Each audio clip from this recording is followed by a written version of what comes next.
Hello again, true crime fans. We've got another mysterious case to explore. The case of Sarah Foxwell. Sarah Foxwell was born on May 18, 1998 in Salisbury, Maryland. Mary Sarah's mother had 3 children from a previous marriage. When Sarah's parents divorced, her mother had to take care of all the children by herself. Sarah always tried to keep the peace between her sisters when they argued and fought. Sarah always radiated positivity. Sarah's family decided to move in with her aunt and grandparents. As Christmas approached, Mary had to work extra shifts to buy presents for the children. Mary lived in a large farmhouse outside Salisbury. The children loved it because there was no space to play. On December 22nd, with only 3 days left until Christmas, the children were excited and playing all over the house. They ordered pizza for dinner, and around 9 p.m., everyone started getting ready for bed. Sarah shared a room with her 6-year-old sister Emma at the end of the hall near the back door. After a while of talking, they both fell asleep. The next morning, Robert Foxwell, Sarah's grandfather, woke up and went to wake the children. When he entered Sarah's room, he found only Emma sleeping. Robert thought that Sarah might have gotten up early, so he began searching the house. However, Robert could not find Sarah anywhere. Robert told Sarah's aunt, Elizabeth Foxwell, about this, and they decided to search together. After a while of searching, they realized that Sarah was no longer at home. Elizabeth thought that Sarah might have gone out to play in the snowy night, but she soon noticed that Sarah's shoes and coat were still at home. This made Elizabeth feel worried. Sarah's toothbrush was missing from its usual place in the bathroom. Elizabeth searched the area around the house with Robert, but they found no sign of Sarah. Finally, Elizabeth decided to call Sarah's mother Mary. Mary immediately returned home, and they contacted the police to report Sarah missing. The police arrived quickly and began searching the house. Elizabeth told the police that Elizabeth always checked and locked all the doors and windows before going to bed the night before. The police began to suspect a kidnapping. They thought the kidnapper might have taken Sarah's toothbrush before leaving the house. The police went to all the windows to check. When they approached the back door near Sarah's room and tried the handle, the door opened immediately. Elizabeth confirmed that the door had been locked the night before. Elizabeth remembered that they had left a spare key near the front door, but when she went there to check, the key was gone. This further reinforced the suspicion of a kidnapping. The kidnapper had learned about their family's life. Only then did he learn about the family's spare key. And the dog in the house did not bark or make any noise on the night of the incident, although the dog would normally be very wary of strangers. Fearing that Sarah had been kidnapped, the police immediately launched a large-scale search operation. News of Sarah's disappearance quickly spread throughout the community, and many local residents contacted the police to offer help. The police chief appealed to the community through the media, asking people to check their properties for any suspicious signs. To search for Sarah, the police mobilized dozens of officers from the local police department and received support from police from neighboring towns and other states. The common goal of everyone was to find Sarah alive. Since the criminal had taken her toothbrush, this could be considered keeping her alive, so the police mobilized all resources to participate in this search. Outside the house, the police found the first traces of the kidnapper. There were fresh tire tracks in the snow, indicating that the kidnapper had used a car. Since all of Sarah's warm clothes were left at the scene, it was clear that the kidnapper could not have taken her on foot. Sarah's relatives were taken to the police station to give statements. While at the police station, Sarah's sister, Emma, revealed an important piece of information. She recalled that she had woken up on the night of the incident because she heard a man talking to Sarah. Not understanding what was going on, Emma pretended to be asleep, but she watched the man leave the room with Sarah. Emma's account also revealed that Emma recognized the man. This man was Mr. Thomas, a familiar face known to family members. Thomas Leggs, 30, was the ex-boyfriend Elizabeth. Although the couple had separated several months earlier, Thomas was also well known to the police due to his extensive criminal record. Thomas was first sentenced to prison at the age of 18 for assaulting a 12-year-old girl, serving a 4-year sentence but released early after a few months. He was then sentenced to 7 years for assaulting another girl but was released early after only 6 months. Thomas was then sentenced to 6 months for another assault. In short, Thomas had a history of abusing girls and women. After Thomas's wife returned home from the hospital with their newborn daughter, he attempted to assault another girl on the same day. His wife later divorced him and obtained a restraining order against Thomas because he had threatened to kill both her and their daughter. Another incident occurred when a woman and her young daughter moved into the street where Thomas lived. One day, the young daughter and her friends were playing in the yard. Thomas approached the two children. He said that he had been watching the two girls playing in the yard and called them wild girls. Thomas then picked up a stick and began to hit the two children on the buttocks. The girl ran inside and told her mother what had happened. The mother saw Thomas through the window and realized that she had seen his face before moving into the house. She checked the sex offender registry in the area and had a photo of Thomas. The mother identified Thomas as the attacker. She reported Thomas to the police, but although the case went to court, he avoided any punishment for his actions. Before the trial began, the woman was asked not to mention that Thomas had been convicted of sexual assault and was on the sex offenders register, as it could lead to an unfair verdict for Thomas. In another incident, just months before Sarah's disappearance, Thomas was arrested for suspicious behavior. He had sneaked into a 24-year-old woman's bedroom in the middle of the night, undressed, and masturbated next to her bed. After his arrest, Thomas was released on bail. Initially, he successfully kept his criminal record from Sarah's aunt, Elizabeth, but she eventually found out. However, Thomas was able to convince Elizabeth that all the accusations were false. The police suspected that Thomas was behind Sarah's abduction for the following reasons. Sarah's relatives also said that while Thomas was dating Elizabeth, he spent significantly more time with Sarah than with the other children in the family. This was not considered suspicious at the time, but after Sarah went missing, it became concerning. The police wanted to question Thomas. So they went to his house, where they took him in for questioning and also obtained a search warrant for the shed. Inside the shed, the police found messy and appalling living conditions, but did not find any evidence linking them to Sarah's disappearance. Police discovered a large collection of adult magazines and DVDs in Thomas's storage room.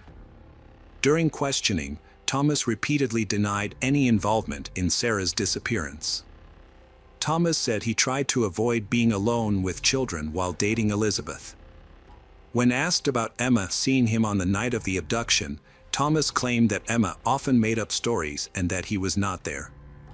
Thomas showed a lack of seriousness when it came to Sarah's disappearance, constantly smiling, mocking the sheriff during questioning. Thomas also claimed that he had an alibi, saying that he had been at the bar with his friends until late at night. Police quickly investigated Thomas's alibi. Had someone who had seen him at the bar. However, he left the bar around 1 a.m. and did not reappear until around 7 a.m. When police checked Thomas's phone, they discovered that he had texted several women that night asking them out on dates, all of whom he rejected.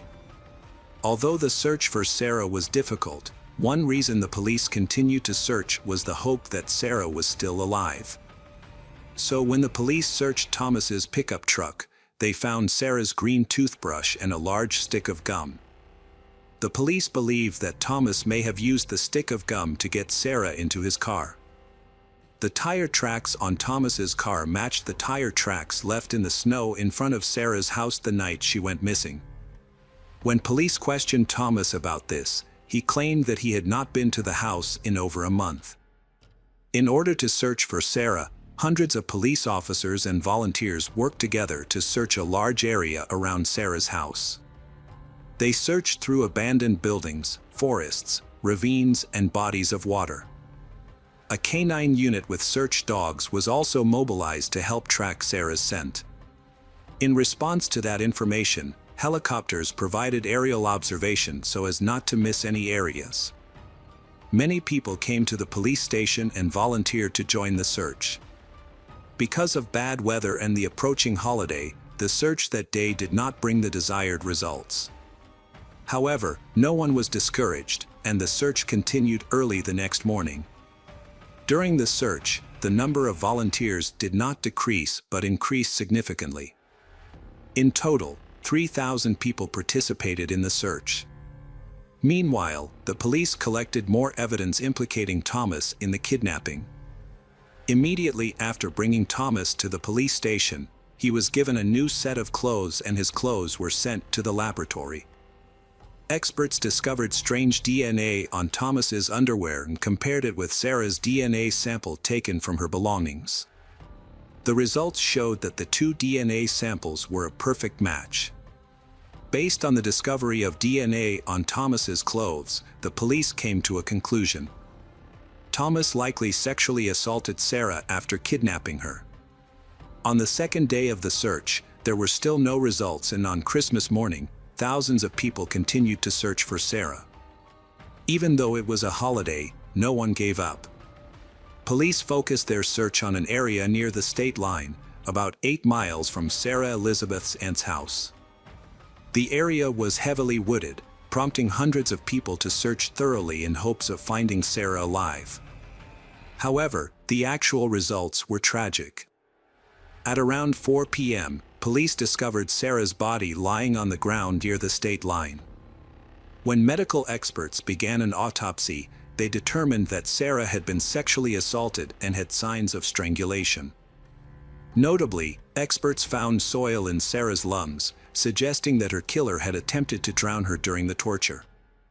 After the attack, Sarah suffered severe burns. Police believe her attacker left her in the woods for some time, went to get gasoline, and returned to light her on fire. Finding smoke in Sarah's lungs suggested that Sarah was still alive at the time. The brutality of the case shocked the police, Sarah's family, and those involved in the search for her. After Sarah's body was discovered, forensic experts found some of the girl's hair and pieces of fabric from her pajamas in Thomas's pickup truck. New evidence of Thomas's involvement in the kidnapping was introduced, along with other evidence, but the trial was delayed for more than a year. In early 2011, the prosecution decided to offer Thomas a plea deal. Under the deal, Thomas would admit his guilt and receive a life sentence instead of the death penalty. Thomas eventually agreed to cooperate and tell the police everything. Thomas admitted to luring Sarah away from her home, then taking her away, sexually assaulting her, and killing her. Thomas was sentenced to life in prison without the possibility of parole and was transferred to a maximum security prison. During his first days there, another inmate attacked Thomas with a homemade weapon during lunchtime, causing several serious cuts.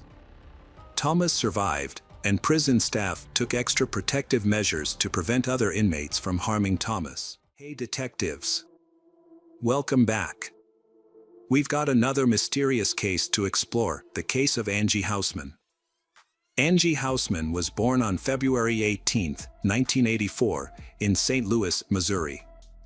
Her father had left the family before her birth, and as a result, she never had the opportunity to know him. When Angie was 1 year old, her mother married a man named Ronald, and they had a son together. Angie got along well with her stepfather and was very close to her younger brother. Angie was a friendly and outgoing child who easily made friends with those around her. She lived with her family in a quiet suburban area of St. Louis. In 1993, at the age of 9, Angie attended the 4th grade at a local elementary school, which was just over a mile from her home. To get to school, she would take the bus from a nearby stop, and her parents felt relatively safe allowing her to travel alone due to the stop's proximity to their house. Angie usually walked to the bus stop with other neighborhood children and after school. They would be watched over by several parents who would keep an eye on them from their windows as they made their way home. A tradition established in the neighborhood was that locals would watch over children and make sure they got home safely from the bus stop. On November 18th, Angie followed her usual routine and attended school, finishing at 3 p.m. She boarded the school bus with some neighborhood kids and got off at her stop. The other kids lived closer to the stop, so they walked ahead, leaving Angie to walk the remaining short distance home alone. However, Angie failed to arrive home, which was unusual. Her parents started to worry about half an hour later. They decided to walk along Angie's usual route from their house to the bus stop to see if they could find her. During their search, they spoke with other kids from Angie's school. They confirmed that she had gotten off the bus with them and was walking toward her home. Her parents also talked to neighbors who usually kept an eye on the kids but were busy that day and didn't see anything. Angie's parents and their friends combed the area but couldn't find her. As night began to fall, Angie's parents decided to call the police for assistance. Police officers quickly joined the search for Angie. The cold weather made it unlikely that she would have wandered off on her own, so they initially focused on the possibility of something more serious happening to her. A recent kidnapping in the neighborhood, involving an 11-year-old girl just 10 days earlier, further heightened their concerns. The man had approached the girl as she got off the school bus and tried to drag her into the bushes, but she managed to escape. Since the man was still at large, the police considered the possibility that he might be involved in Angie's disappearance. The police brought in dogs trained to track scents, and the dogs picked up Angie's scent near the bus stop. The dogs followed the scent for about half the distance to Angie's house, but then lost it.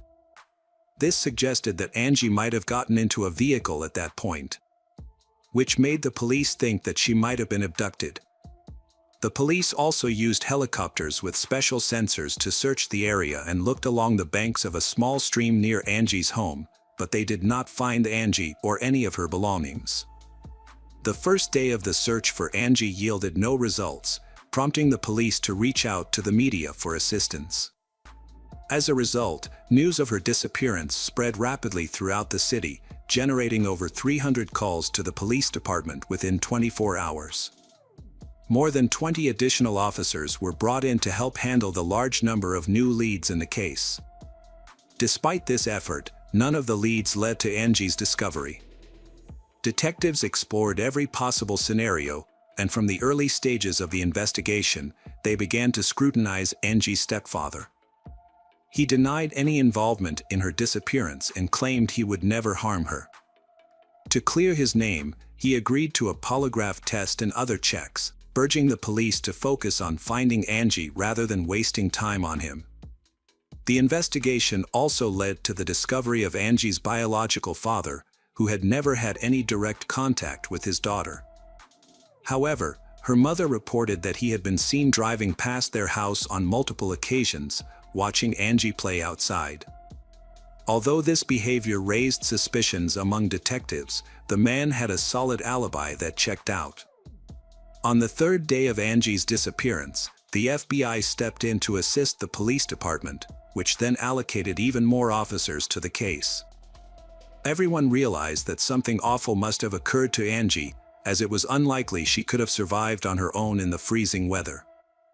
A new lead emerged. Someone reported a suspicious man driving a blue sedan slowly through Angie's neighborhood. The description of this man matched the one given by a girl who had narrowly escaped an abduction attempt just 10 days before Angie vanished. The police created a composite sketch of the suspect and featured it in the news. Volunteers distributed thousands of flyers with the sketch. But the man's identity remained a mystery. As the case gained national attention, it was covered on television, attracting even more leads. The police carefully examined each new lead, but none of them led to Angie's discovery. The case also drew in psychics. They began calling Angie's home to share their alleged visions. One psychic claimed that Angie was alive and even provided a specific location where she being held, a large national park 25 miles from her home. However, the detectives did not give any credence to these claims. A reward of $10,000 was offered to anyone who could provide information about Angie's disappearance, which led to a large number of tips being submitted. During the investigation, detectives discovered a concerning detail. Angie had told her teacher a few days before she vanished that she planned to go on a nature trip with her uncle. However, Angie's parents were unaware of any uncle, and it seemed Angie had fabricated this story. This led investigators to consider the possibility that Angie might have known her abductor beforehand and referred to them as her uncle. Unfortunately, the conversation with her teacher did not provide any information about this mysterious individual. The investigation stalled, with no progress made in the following days. On November 27th, 9 days after Angie's disappearance, an important development in the case was found. A hunter contacted the police, reported that he found a body in the woods of a national park. Upon arriving at the scene, police were met with a disturbing sight. A young girl's body was tied to a tree, naked, with her head completely wrapped in tape except for her nose. Her hands were also bound with handcuffs. Near where the body was found, they found a bag containing personal items, which were quickly identified as Angie's remains. Among the belongings were notebooks with her name. After being transferred to the medical examiner, a detailed examination of the body revealed additional shocking facts. The removal of tape from her head uncovered a piece of underwear lodged in her mouth. The autopsy results indicated that Angie's death had occurred only a few hours before the body was discovered. This suggested she was held captive for 9 days, only to be left to freeze to death at the scene. Experts further determined that Angie suffered numerous injuries and had been sexually assaulted during her ordeal. Forensic analysts carefully inspected every proof collected from the crime scene and identified a fingerprint on the tape used to wrap Angie's head. They cross-referenced this evidence against potential suspects in their database, but unfortunately, this led to no new leads. The discovery of the body accelerated the police investigation, prompting the allocation of additional resources to help solve the case. The community was shocked by the extreme brutality of the crime and was deeply concerned for their children's safety, with many escorting their kids to bus stops and keeping a close watch over them at all times. A few days after Angie's discovery, concerns escalated further. On December 1st, 10-year-old Cassidy went missing from a nearby town, just 10 miles from Angie's home. Cassidy asked her mother for permission to visit friends who lived just a few hundred yards away, but then she disappeared. Cassidy's disappearance sparked an extensive police investigation, and detectives began to suspect the possibility that Cassidy's case might be linked to a serial killer. Although they considered the possibility that the same person was behind both abductions, they lacked concrete evidence to support this theory. 10 days later, Cassidy's body was found in St. Louis, wrapped in bed sheets and covered with a pink curtain. The cause of death was severe head injuries. Despite efforts, detectives couldn't find any leads to the killer. Furthermore, they started questioning whether the same person was responsible for both Angie's and Cassidy's deaths. Detectives suspected they might be dealing with two different killers due to the distinct characteristics of the crimes. Around the same time, they identified a 37-year-old man named Gary as a potential suspect. Gary had previously attempted to abduct a girl just before Angie went missing and regularly traveled to St. Louis for work. The man was initially investigated for potential involvement in the murders of Angie and Cassidy, but he had an alibi for the time of their disappearances.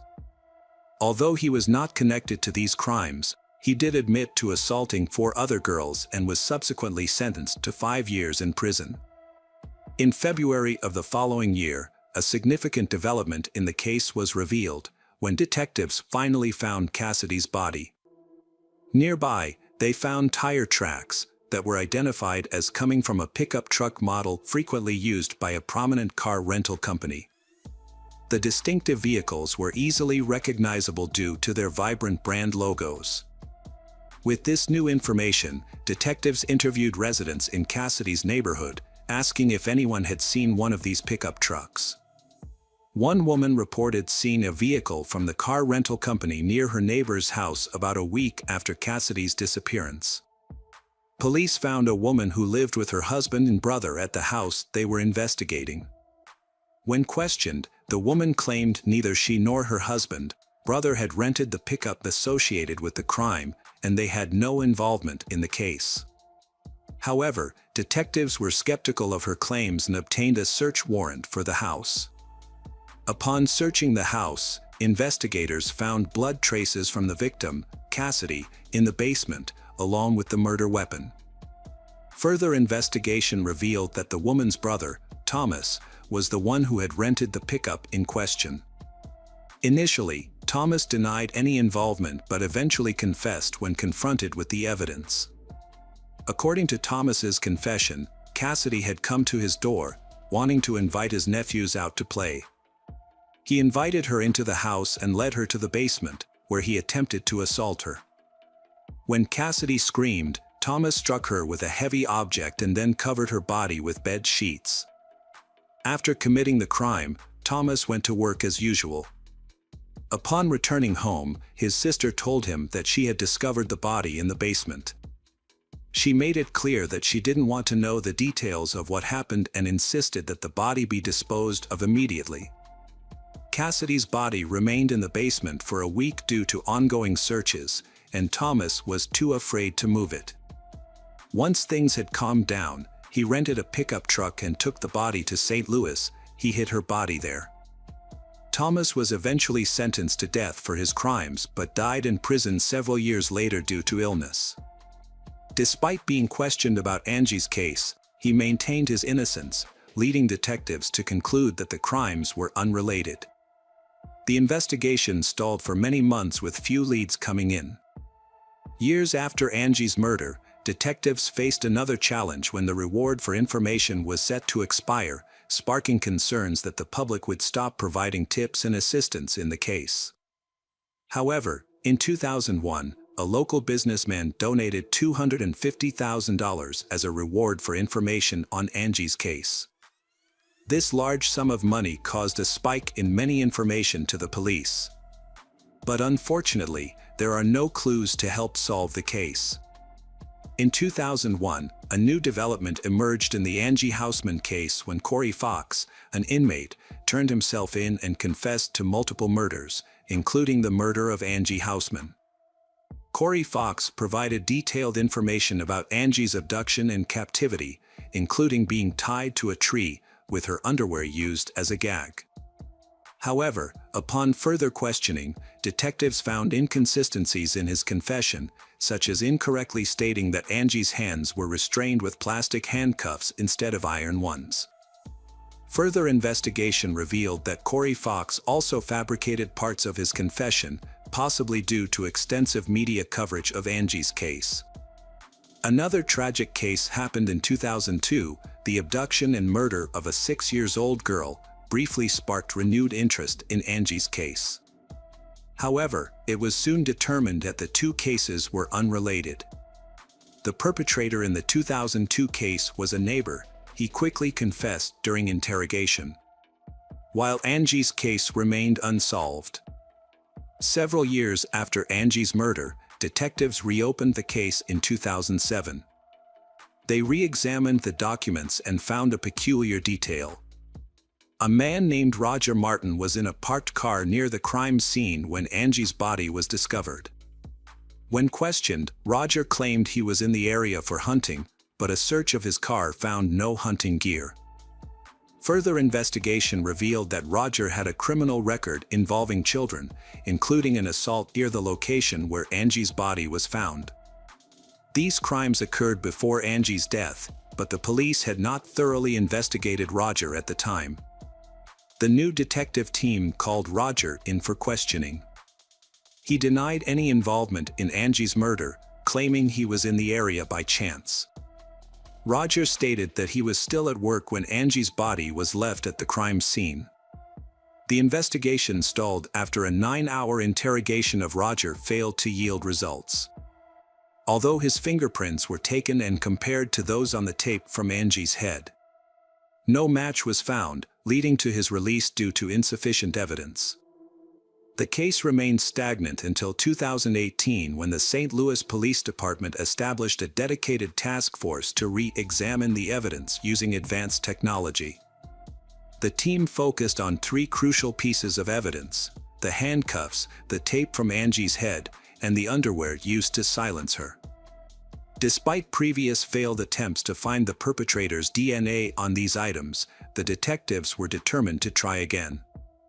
They began by re-examining the handcuffs but encountered difficulties due to the presence of Angie's blood. They then turned their attention to the tape from Angie's head but discovered it had deteriorated over time, meaningless their efforts.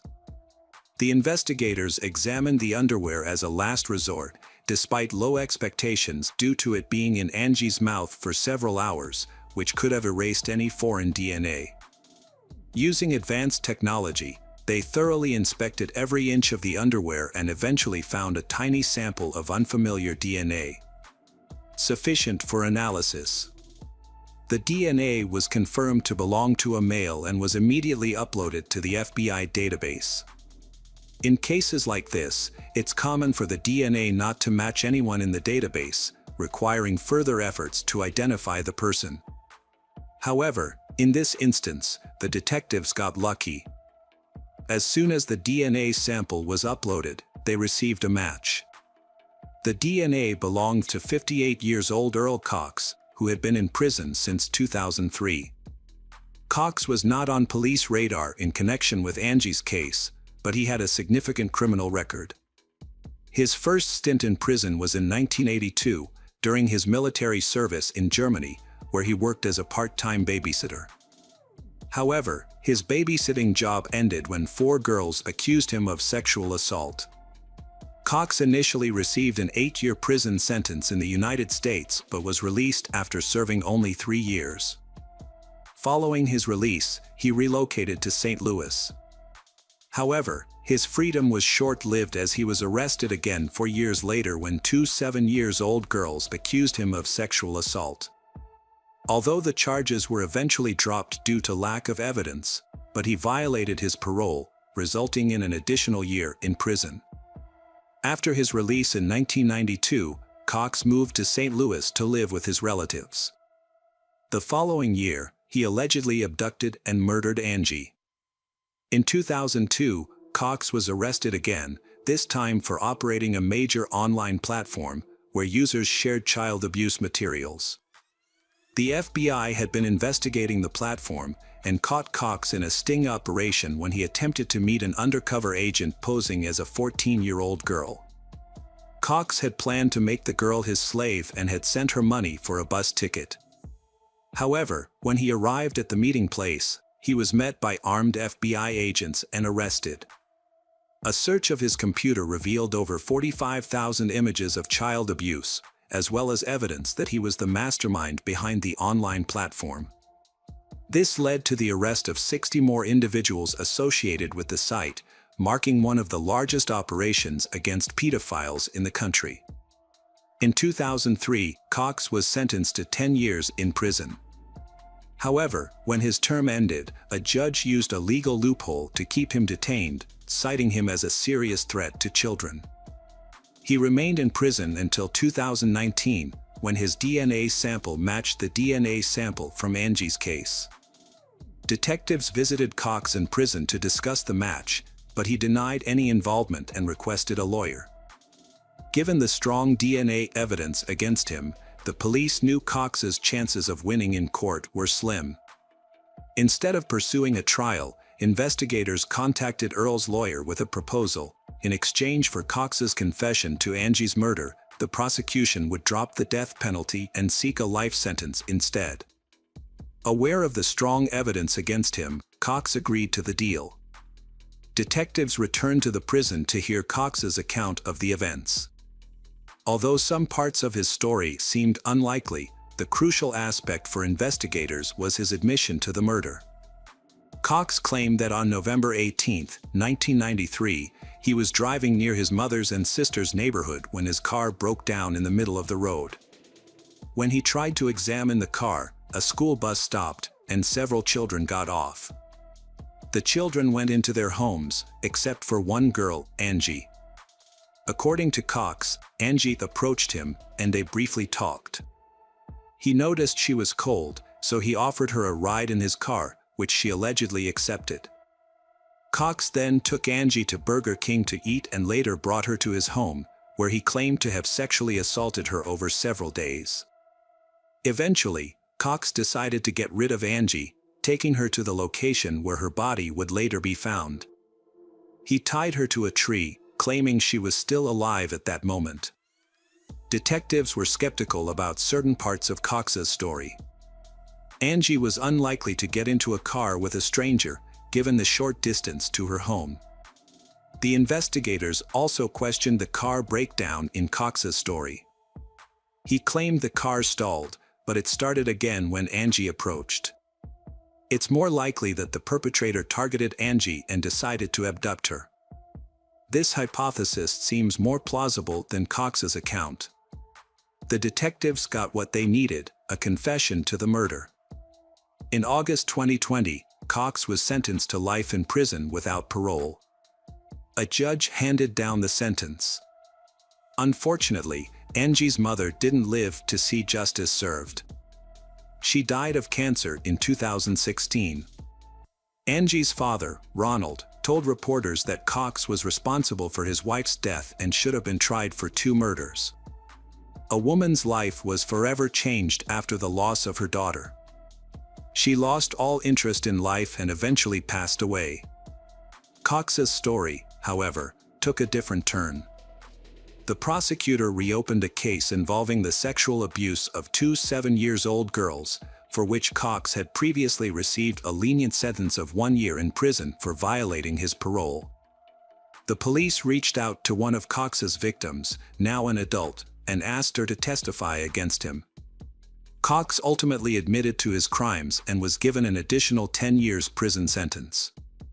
In court, his victim spoke out, saying that despite Cox's terrible actions, but she would go on to live a happy and fulfilling life, while Cox would spend the rest of his life in prison. Welcome back, detectives. Let's dive into another horrible case. The case of Aya Hashim.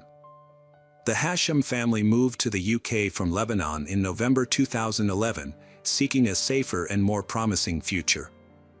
Aya's father, Ismail, wanted his children to have a good education and become valuable member of society. He applied for asylum for himself and his family, and after receiving a residence permit, they settled in Blackburn. Aya was a driven and ambitious young woman with big plans for her life. She was a law student at Salford University. Tragically, her parents' hopes for a better life were shattered when Aya was killed in a senseless act of violence. On May 17, 2020, Aya left her house to go to a nearby supermarket at around 3 p.m. However, she never returned home. About an hour later, Aya's father went out to look for her. Aya's mother searched online and discovered the news that a woman had been shot in their neighborhood. Soon after, Aya's parents received the devastating news that their daughter had been killed in the shooting. Aya was walking on King Street when a car drove by with multiple occupants.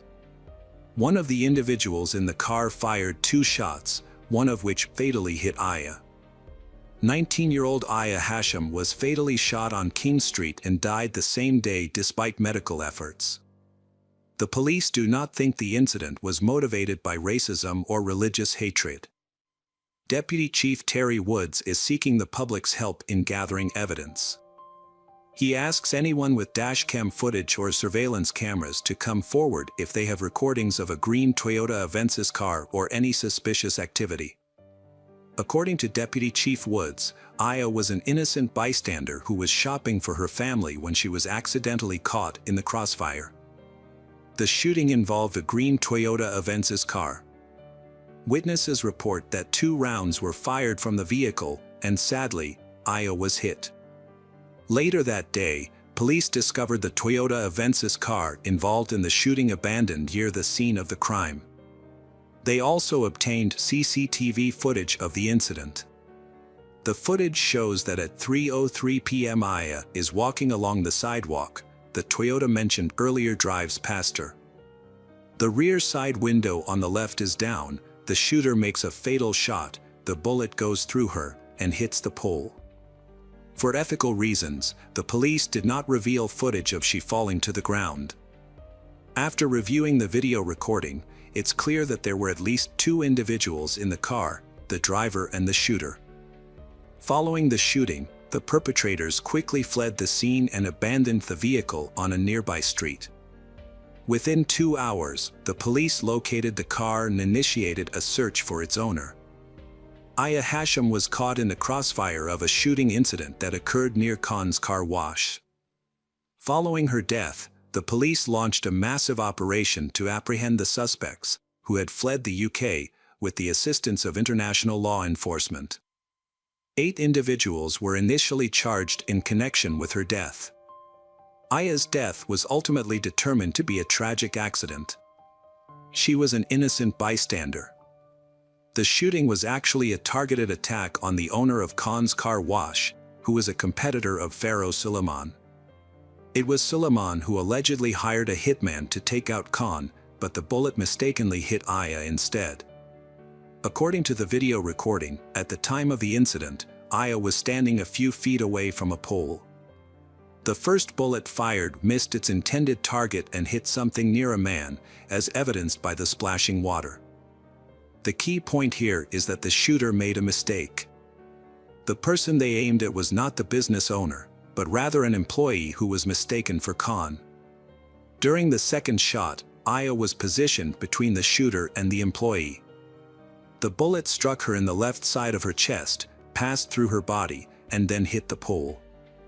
The car immediately fled the scene.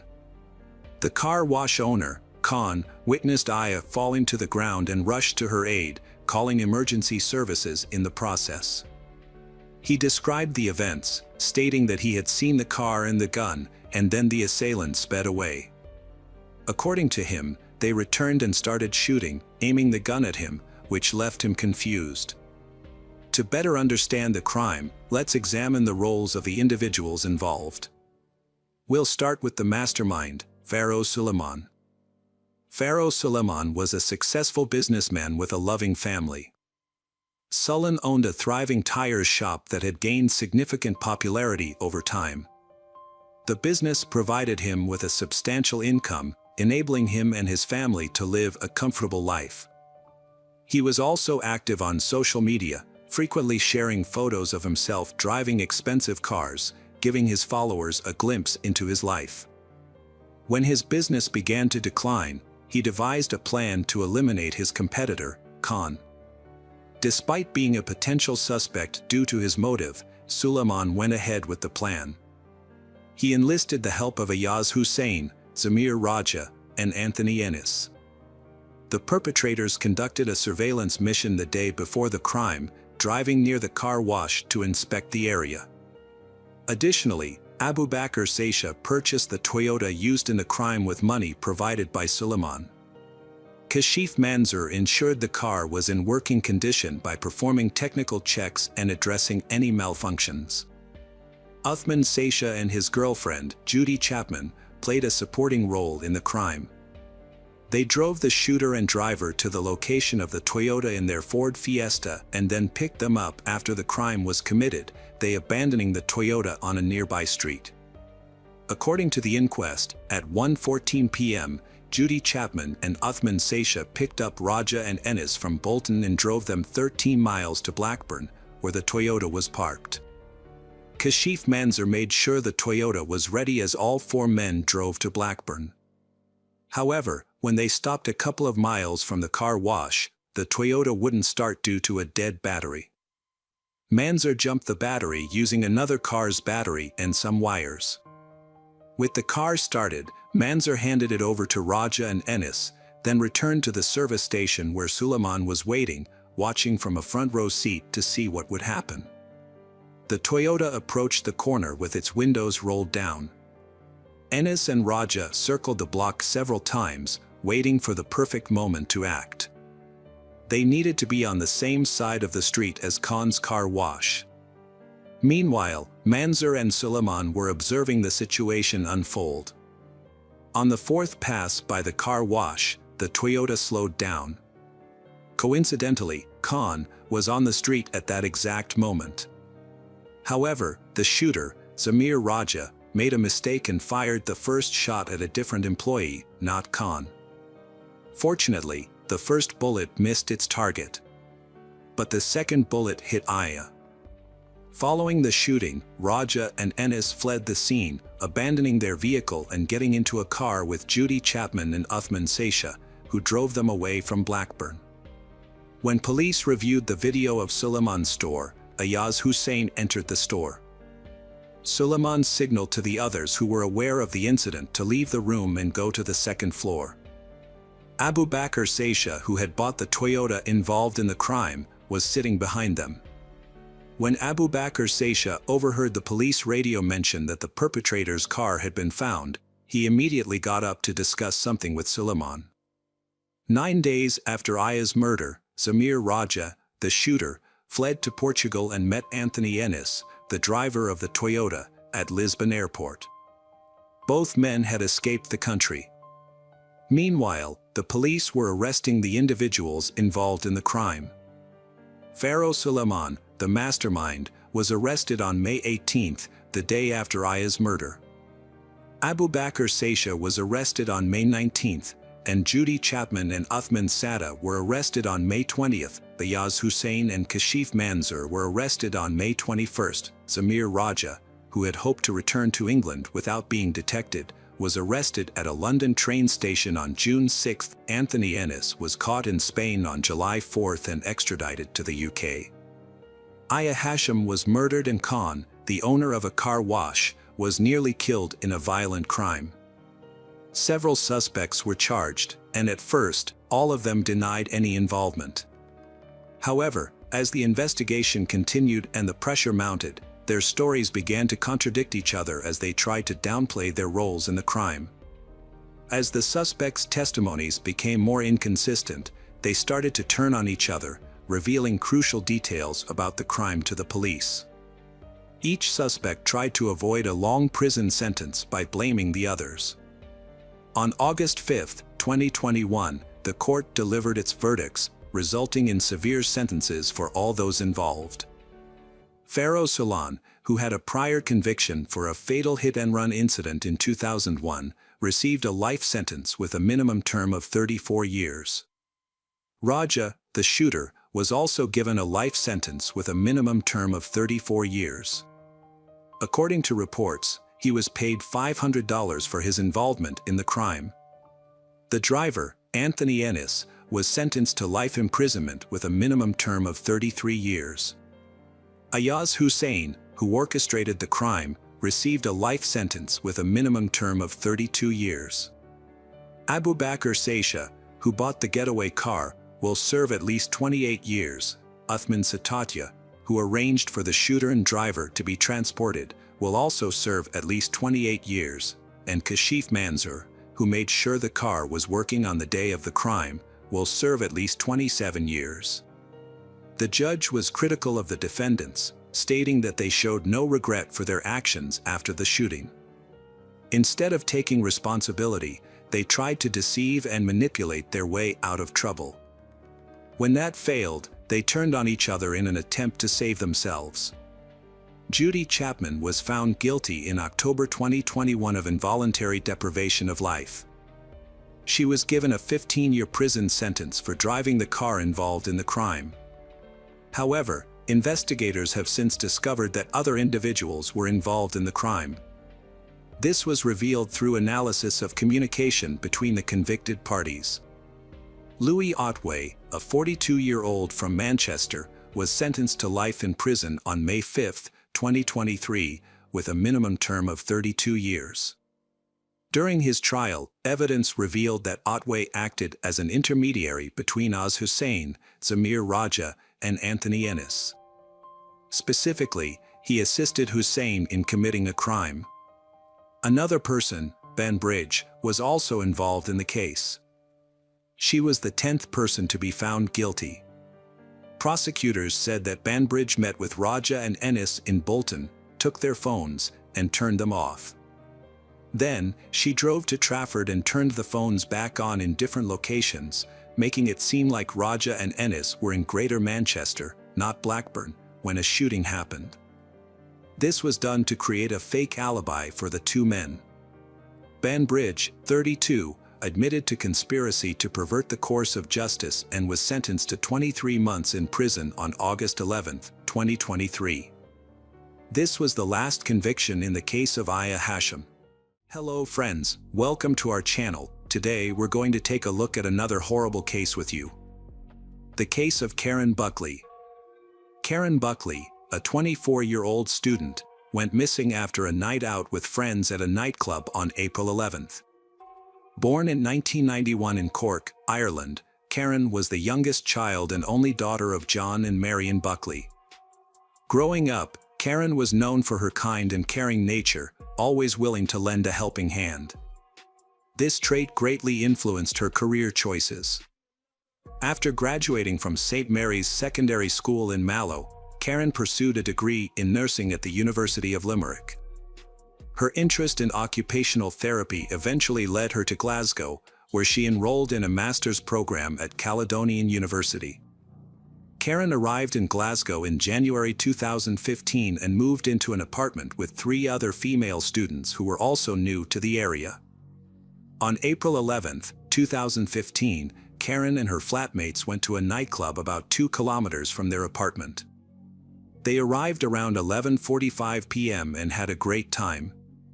At about 1 a.m., Karen told her friend she was going to the restroom and would return soon. She took her purse and left her jacket on the table where the group was sitting.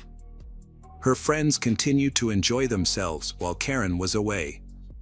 After a while, they realized Karen had been gone longer than expected and should have returned by then. However, Karen was nowhere to be found. One of her friends searched the club for her but couldn't locate her. Trying to contact her by phone was also unsuccessful. She came with thought maybe Karen had gone home, but it was strange that Karen didn't tell anyone and left her jacket behind. The only explanation they could think of was that Karen might have met someone at the club and left with that person. With this thought in mind, they went to bed. However, when they woke up around noon, Karen's neighbors were surprised to find that she had not returned home. They called and messaged Karen on social media, but she didn't respond. Although they had only known Karen for a few months, they knew that this behavior was out of character for her. Instead of coming up with alternative explanations to reassure themselves, they decided to report her disappearance to the police and inform the Buckley family about what had happened.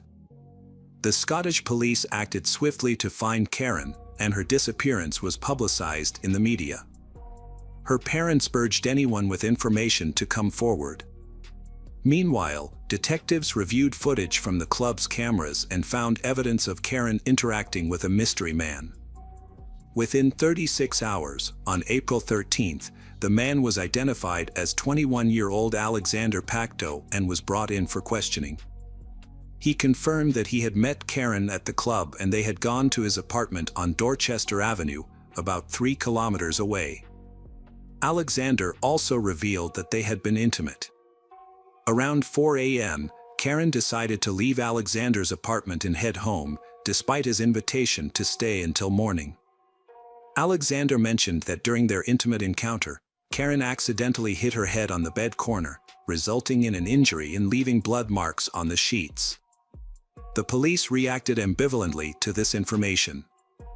While Alexander seemed genuinely open, he also appeared to be anticipating and justifying potential evidence that might be discovered in his apartment. On April 13th, a man reported finding a woman's purse to the police. Upon further investigation, it was revealed that the purse was discovered in the park near Alexander's residence, and it belonged to Karen. The purse contained her phone and identification documents. This new evidence lent credibility to Alexander's account of events, suggesting that something might have happened to Karen after she left his apartment. The search for Karen persisted, with hundreds of police officers thoroughly searching parks, forests, bodies of water, and abandoned buildings for any potential clues that could aid in the investigation. At that point, Alexander Pacto was the primary suspect, being the last person to have seen Karen.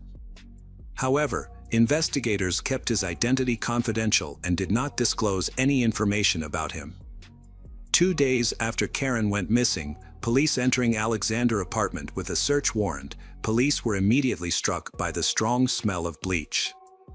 They also observed that the mattress on the bed was the wrong size. Small, dark red spots were discovered on the bed and in the bathroom, and samples were taken for analysis. Additionally, a toolbox and a large quantity of cleaning supplies were found in the apartment. A police dog trained to detect human remains indicated a potential find near Alexander Pacto's car. While awaiting a search warrant, detectives discovered that Alexander had taken his car to be cleaned the previous day, but the job appeared to have been done poorly.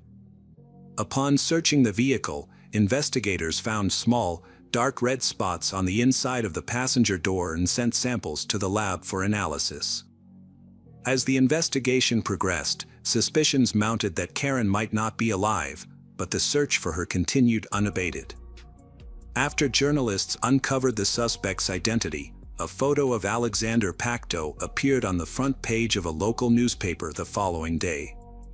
This unexpected move by the press ultimately proved helpful to the investigation. A man recognized Alexander's photo in the newspaper and contacted the police, offering valuable information. He claimed to have worked with Alexander in the past and revealed that Alexander rented a warehouse on a farm outside Glasgow. This farm was approximately 9 kilometers from Alexander's apartment. The police pursued every lead and investigated this new information. The farm owner verified that Alexander indeed rented a storage space from him for £10 a week. Upon inspection of the storage space, the police discovered a 200-liter drum containing Karen's body, which had been dissolved in caustic soda, a highly corrosive alkaline substance capable of breaking down organic materials.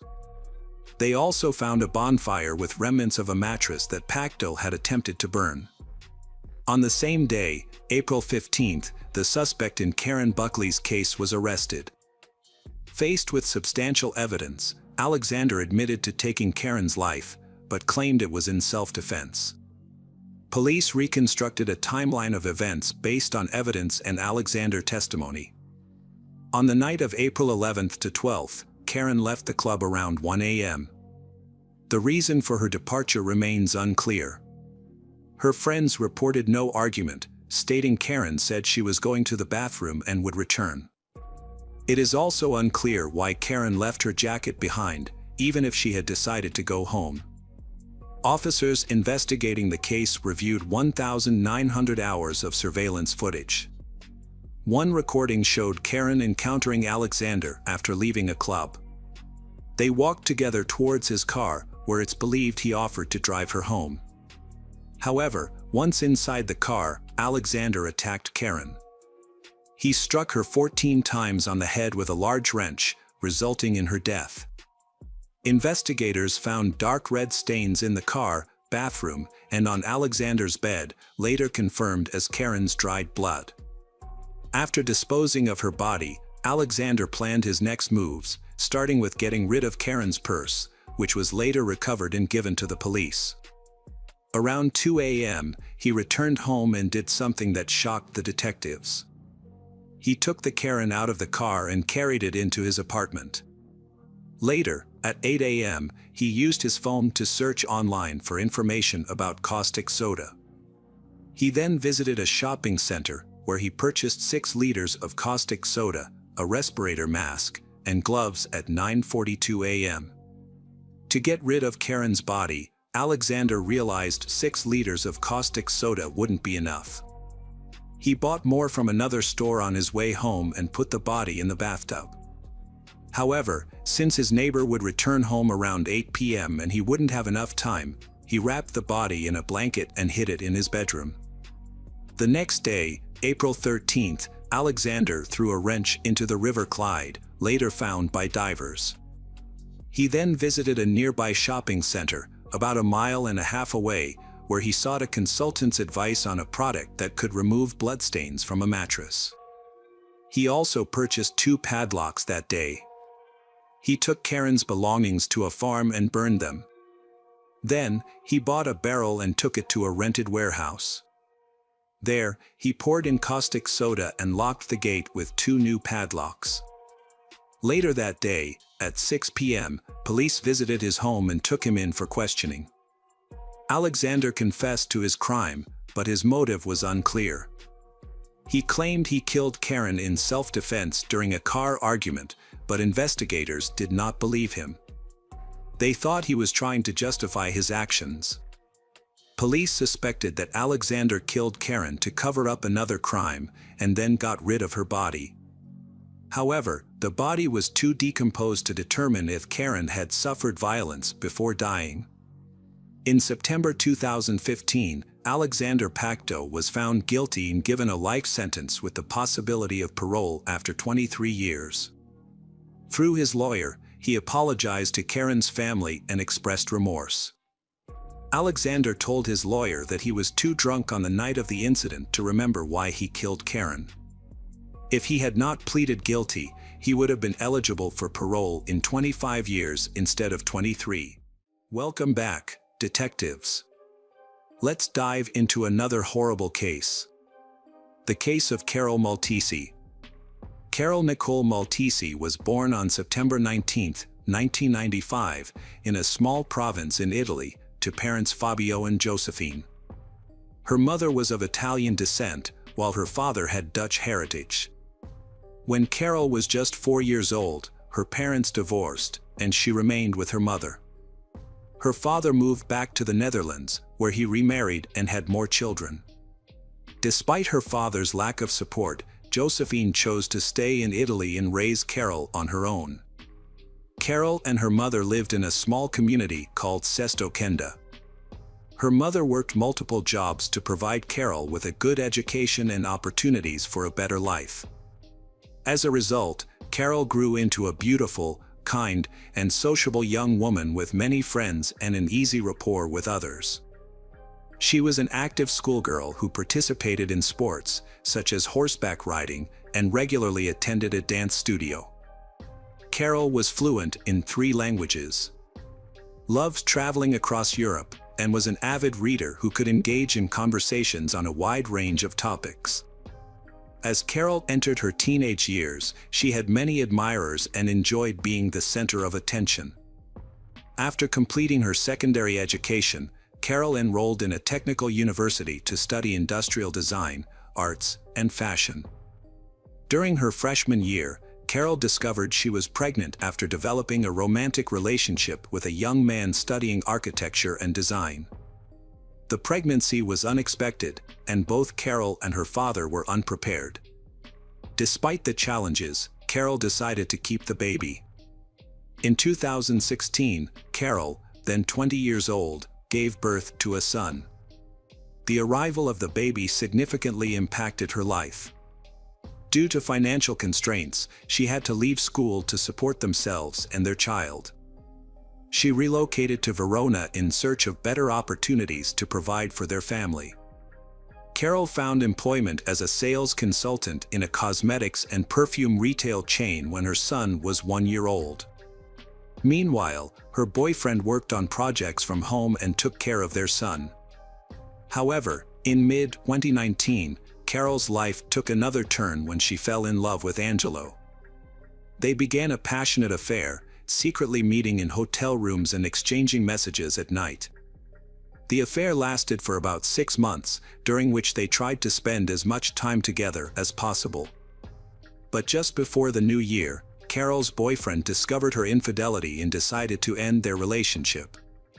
Carol thought it was for the best that she was leaving, as she had already planned to move in with her new boyfriend. However, they faced a challenge. Angelo lived with his parents, and Carol couldn't join him with her child from a previous relationship. They decided to rent a place together, but their plans were disrupted, which left them jobless and unable to afford a home. Carol had to move into Angelo's parents' house and temporarily leave her 4-year-old son with his biological father. Carol struggled financially, but Angelo and his parents supported her as much as possible. She had to rely on them completely, unable to contribute to her son's care. To make matters worse, her mother was diagnosed with Parkinson's disease, which required expensive treatment. In desperation, Carol looked for ways to earn money from home to support her son and ailing mother. She turned to social media and created a YouTube channel, sharing her experiences of life in isolation. Although her content didn't attract much attention, her striking appearance drew comments, including some unwanted and inappropriate proposals. A subscriber suggested that Carol create an account on the adult content platform OnlyFans, citing her attractive appearance and potential for quick success. Taking this advice, Carol registered under the pseudonym Charlotte Angel and began posting intimate photos and videos. She quickly gained a large following and started earning a substantial income. As time went on, Carol's content became more explicit and bold and was appreciated by her fans. However, she keeps her work a secret from her boyfriend and relatives. This secrecy was short-lived because an acquaintance of hers discovered her account about 6 months later. Although Carol tried to justify her work as an art form that gave her financial security and personal fulfillment, her acquaintances did not accept it. Friends and acquaintances gradually distanced themselves from her, believing that her work was immoral and fearing that association with her would damage their reputations. Carol saw this reaction as prejudice and remained confident that she would achieve success and wealth as an adult film star. Carol's newfound popularity attracted the attention of adult film studios, and several directors approached her with offers to star in their productions. She soon accepted the invitation and participated in group photo sessions. Unbeknownst to her, her activities went unnoticed, and her boyfriend, Angelo, was shocked to discover that she was not working remotely as a designer as she had claimed she would. He felt lost and didn't know how to react because he had no plans to end their relationship. However, when Angelo's parents learned of Carol's profession, they urged him to end the relationship immediately, fearing she would bring shame to their family. At that time, Carol achieved financial stability thanks to her popular OnlyFans account and increasing salaries from film directors. In interviews, she expressed her intention to eventually complete her education and pursue a career in design or modeling. However, she increasingly loved her current job and was completely immersed in it. Despite her success, Carol faced constant moral pressure from those around her, who judged and tried to shame her. This led to certain psychological trauma. She defended her profession, calling it art, and supported women's right to choose a career without fear of judgment or social consequences. At the age of 25, Carol moved to Rescaldina, a small town in the province of Milan, with the intention of starting again. She planned to abandon her career in the adult entertainment industry and secure a job as a sales consultant at a perfume shop. However, this job of hers only lasted for a short time. A few months later, Carol met David Fontana, a 42-year-old local banker with a passion for photography, especially nude photography. They connected online, where David was searching for photo models for his projects. Carol reciprocated his offer, and upon their first meeting, they felt an intense mutual attraction. Despite being married, David pursued a relationship with Carol and they began dating. Their relationship involved photo sessions that often led to intimate encounters. David soon discovered Carol's past experience in the adult industry and encouraged her to resume her career, citing her talent. However, David's feelings for Carol were complex. He loved her, desired to possess her, and also enjoyed watching her in adult films. In March 2021, David divorced his wife and moved in with Carol, allowing them to explore their most explicit fantasies together. He assisted her in creating content for OnlyFans, a platform where she gained immense popularity. However, David took a share of the profits from their joint work. As Carol's success grew, she began receiving lucrative offers from foreign directors and studios for film shoots. David was a jealous boyfriend who would become annoyed when others showed interest in Carol in public or tried to flirt with her. However, he never interfered with her work as an adult film actress, treating it as a normal job that she felt comfortable with. On the other hand, after Angelo and Carol broke up, Angelo confessed that he had missed her and asked to get back together, saying that he would accept her profession and not restrict her freedom. Carol appreciated Angelo's efforts but revealed that she had already met someone else. Even so, Angelo and Carol continued to communicate. However, when David found out, he became angry, threatened Angelo, and burned his car and finally break up with Carol. Angelo reported the incident to the police, who issued a restraining order against David, but ultimately found no evidence linking him to arson. As Carol's career took off, Carol frequently traveled for filming and attracted a large following. She was trying to buy a house for herself and her son and planned to leave the adult film industry to focus on raising her son. To achieve this goal, she started creating custom videos for fans, who would send her scripts and pay her to make their fantasies come true.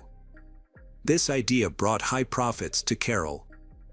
Carol and David continued to work together in film despite their personal separation. During a September 2021 film shoot, Carol met co-star Salvatore Galdo, and a romance blossomed. She and Salvatore eventually formalized their relationship, deciding to get married after taking the time to ensure they were both ready to move forward. As they planned their future together, they made a conscious effort to maintain their independence and keep their relationship private. They had learned from past experiences and wanted to approach their new relationship with a clear understanding of each other's needs and boundaries. In the end, Carol and Salvatore were able to build a strong foundation for their relationship, free from the entanglements of their past. They were able to move forward together, focusing on their shared future and leaving their complicated pasts behind. Carol's social media activity had slowed down significantly. Although new posts occasionally appeared on her account, she rarely interacted with anyone, keeping her responses brief. Her latest photos suggested she had recently gone on a seaside vacation, but she hadn't shared her plans with anyone. Everything was happening peacefully. But on March 20, 2022, in a deserted area near Italian Borno, a passerby had made a disturbing discovery. He had been walking along a cliff when he had spotted large black bags of trash on a slope near a body of water. He had felt uncomfortable seeing garbage in such a beautiful location, so he had decided to throw it away. When he had approached one of the bags, he had noticed that it was unusually heavy. His curiosity had turned to horror when he had seen human fingers poking out through the tear in the polyethylene plastic. The man who quickly contacted the police, and when officers arrived, they found 4 bags with a human body that had been divided into 18 parts. Due to the extreme disfigurement, identifying the remains seemed unlikely. Forensic analysis showed that the victim was a young woman who had been deceased for at least 2 months, but the cause of death could not be determined. It was clear that the body had been stored in a freezer before being thrown off a cliff in a remote area, likely with the intention of remaining hidden for a long time. Upon impact, the bags tore, spilling some of the contents.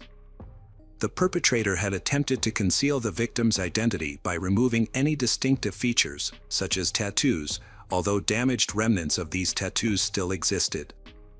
The skin in those areas had been severely damaged with burns from hot objects, cuts, and acid. Despite this, police were able to piece together fragments of the tattoos and compare them with a missing persons database.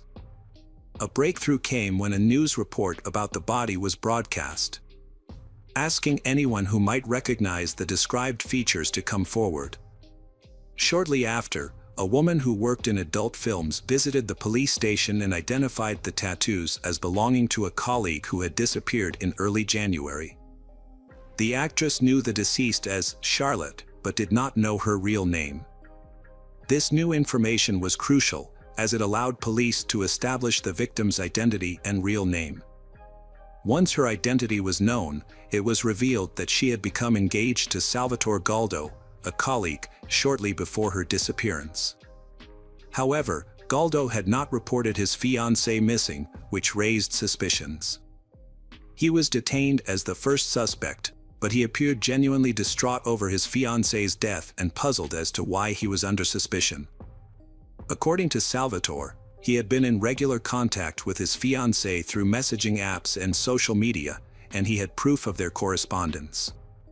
He claimed that Carol had caught sick and was self-isolating, which is why he hadn't visited her. When asked why he hadn't called to check on her, he said he had spoken with David Fontana, who lived nearby and had promised to care for her. Although Salvatore's story was unclear and unconvincing, his testimony led police to a second suspect who needed to be questioned. However, before police could search for David, he appeared at the station to report a missing person. This was a surprising turn of events.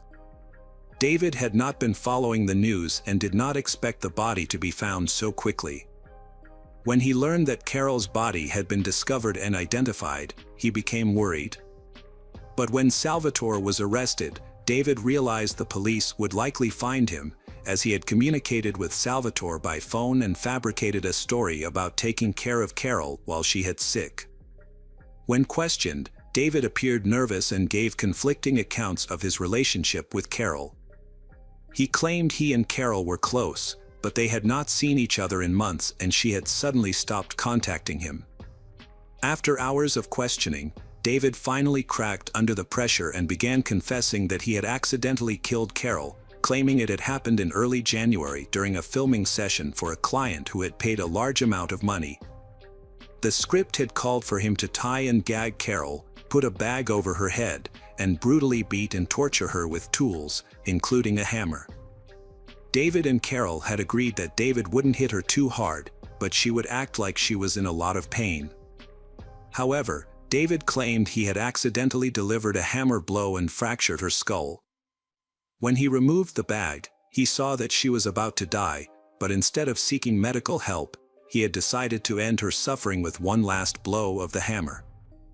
But surprisingly, the investigation revealed that the mysterious customer was actually David, who contacted Carol using a fake account. He had come up with a revenge plan because Carol had wanted to leave him. At about 9 p.m. on January 11th, David had used a hammer to kill Carol.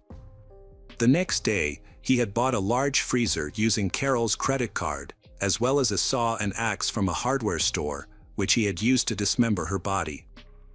David had attempted to disfigure her body to prevent identification by removing her tattoos and skin and attempting to burn and shred the rest. After murdering Carol, David stored her body parts in bags and kept them in a freezer for over 2 months.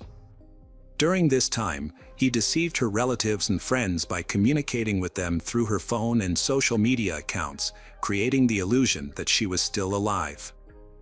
By the end of March, David thought it was safe to dispose of the body and dumped it off a cliff in a remote area. He hoped that the remains would either never be found or would have decomposed beyond recognition by the time they were discovered.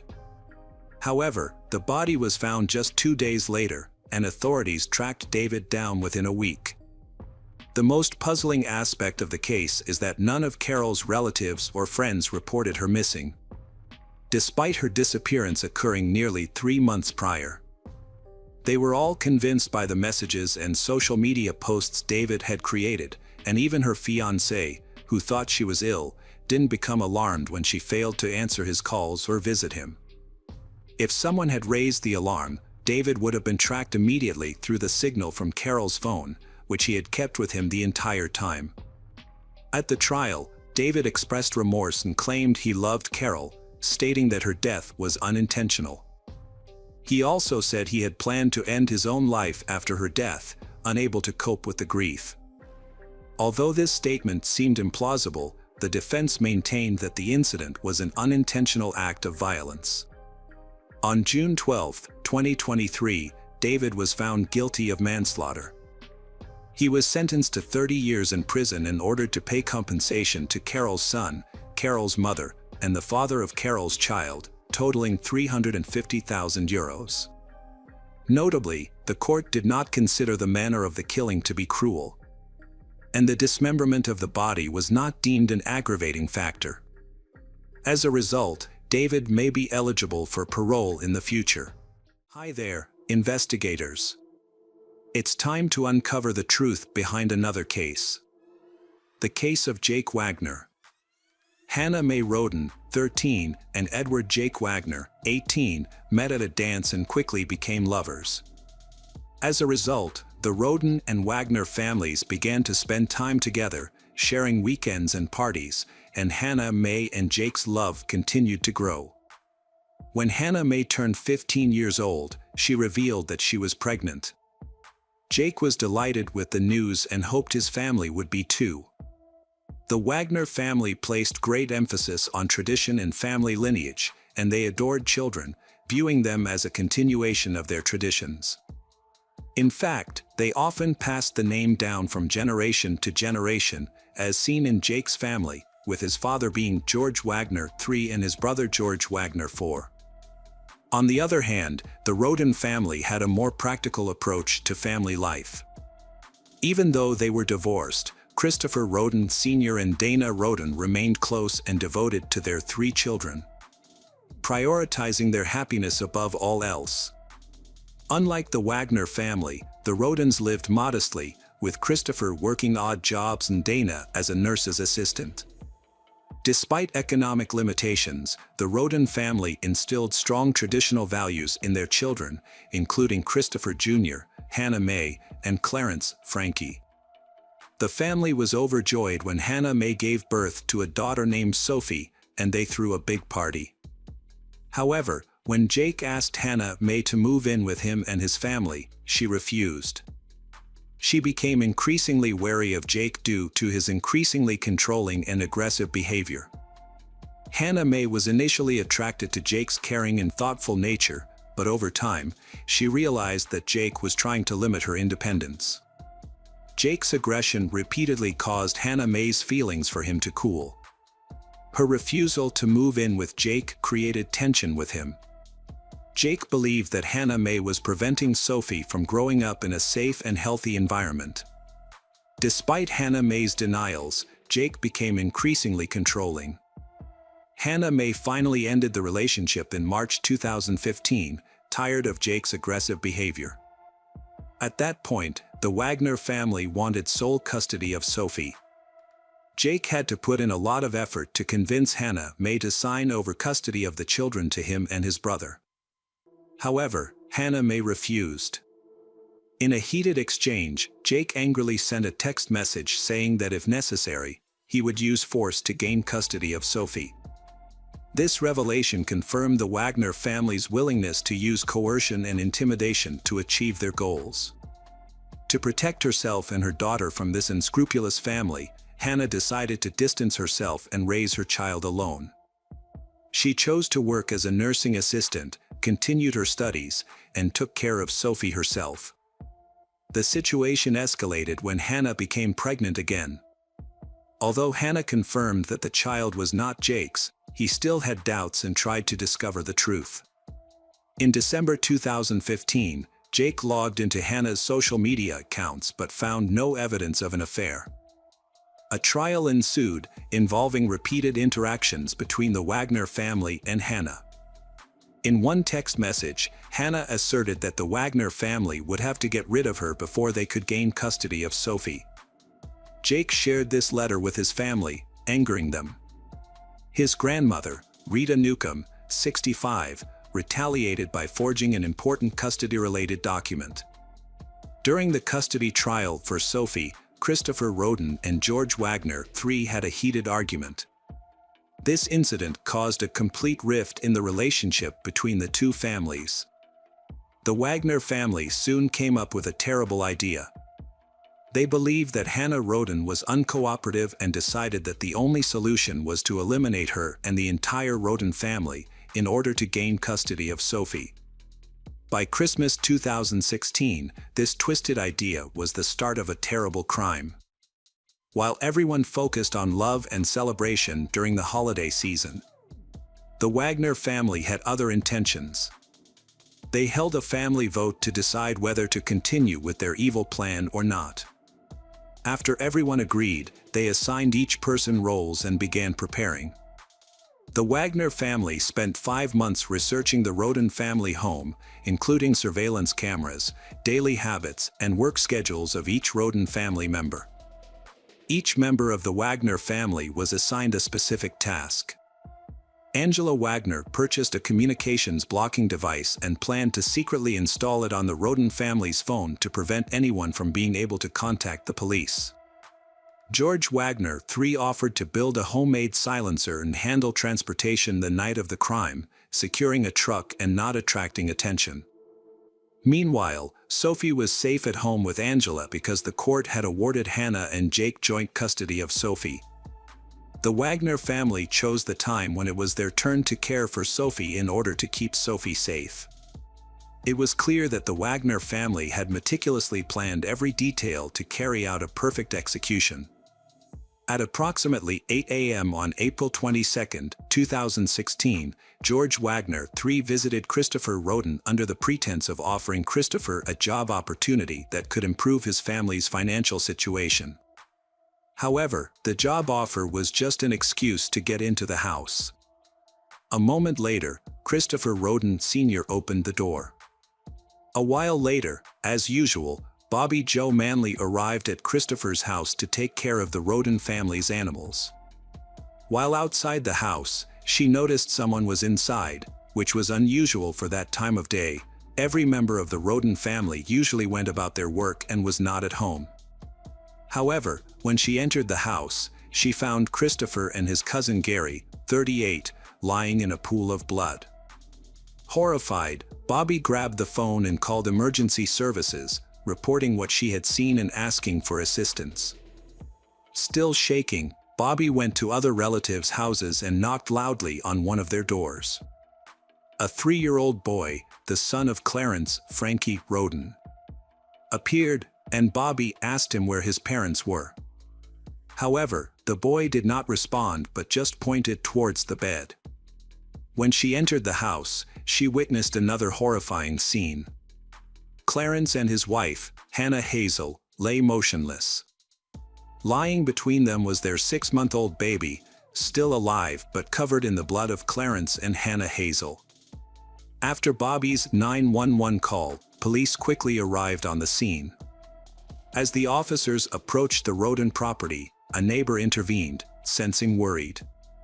He requested that the officers check 2 additional addresses of family members.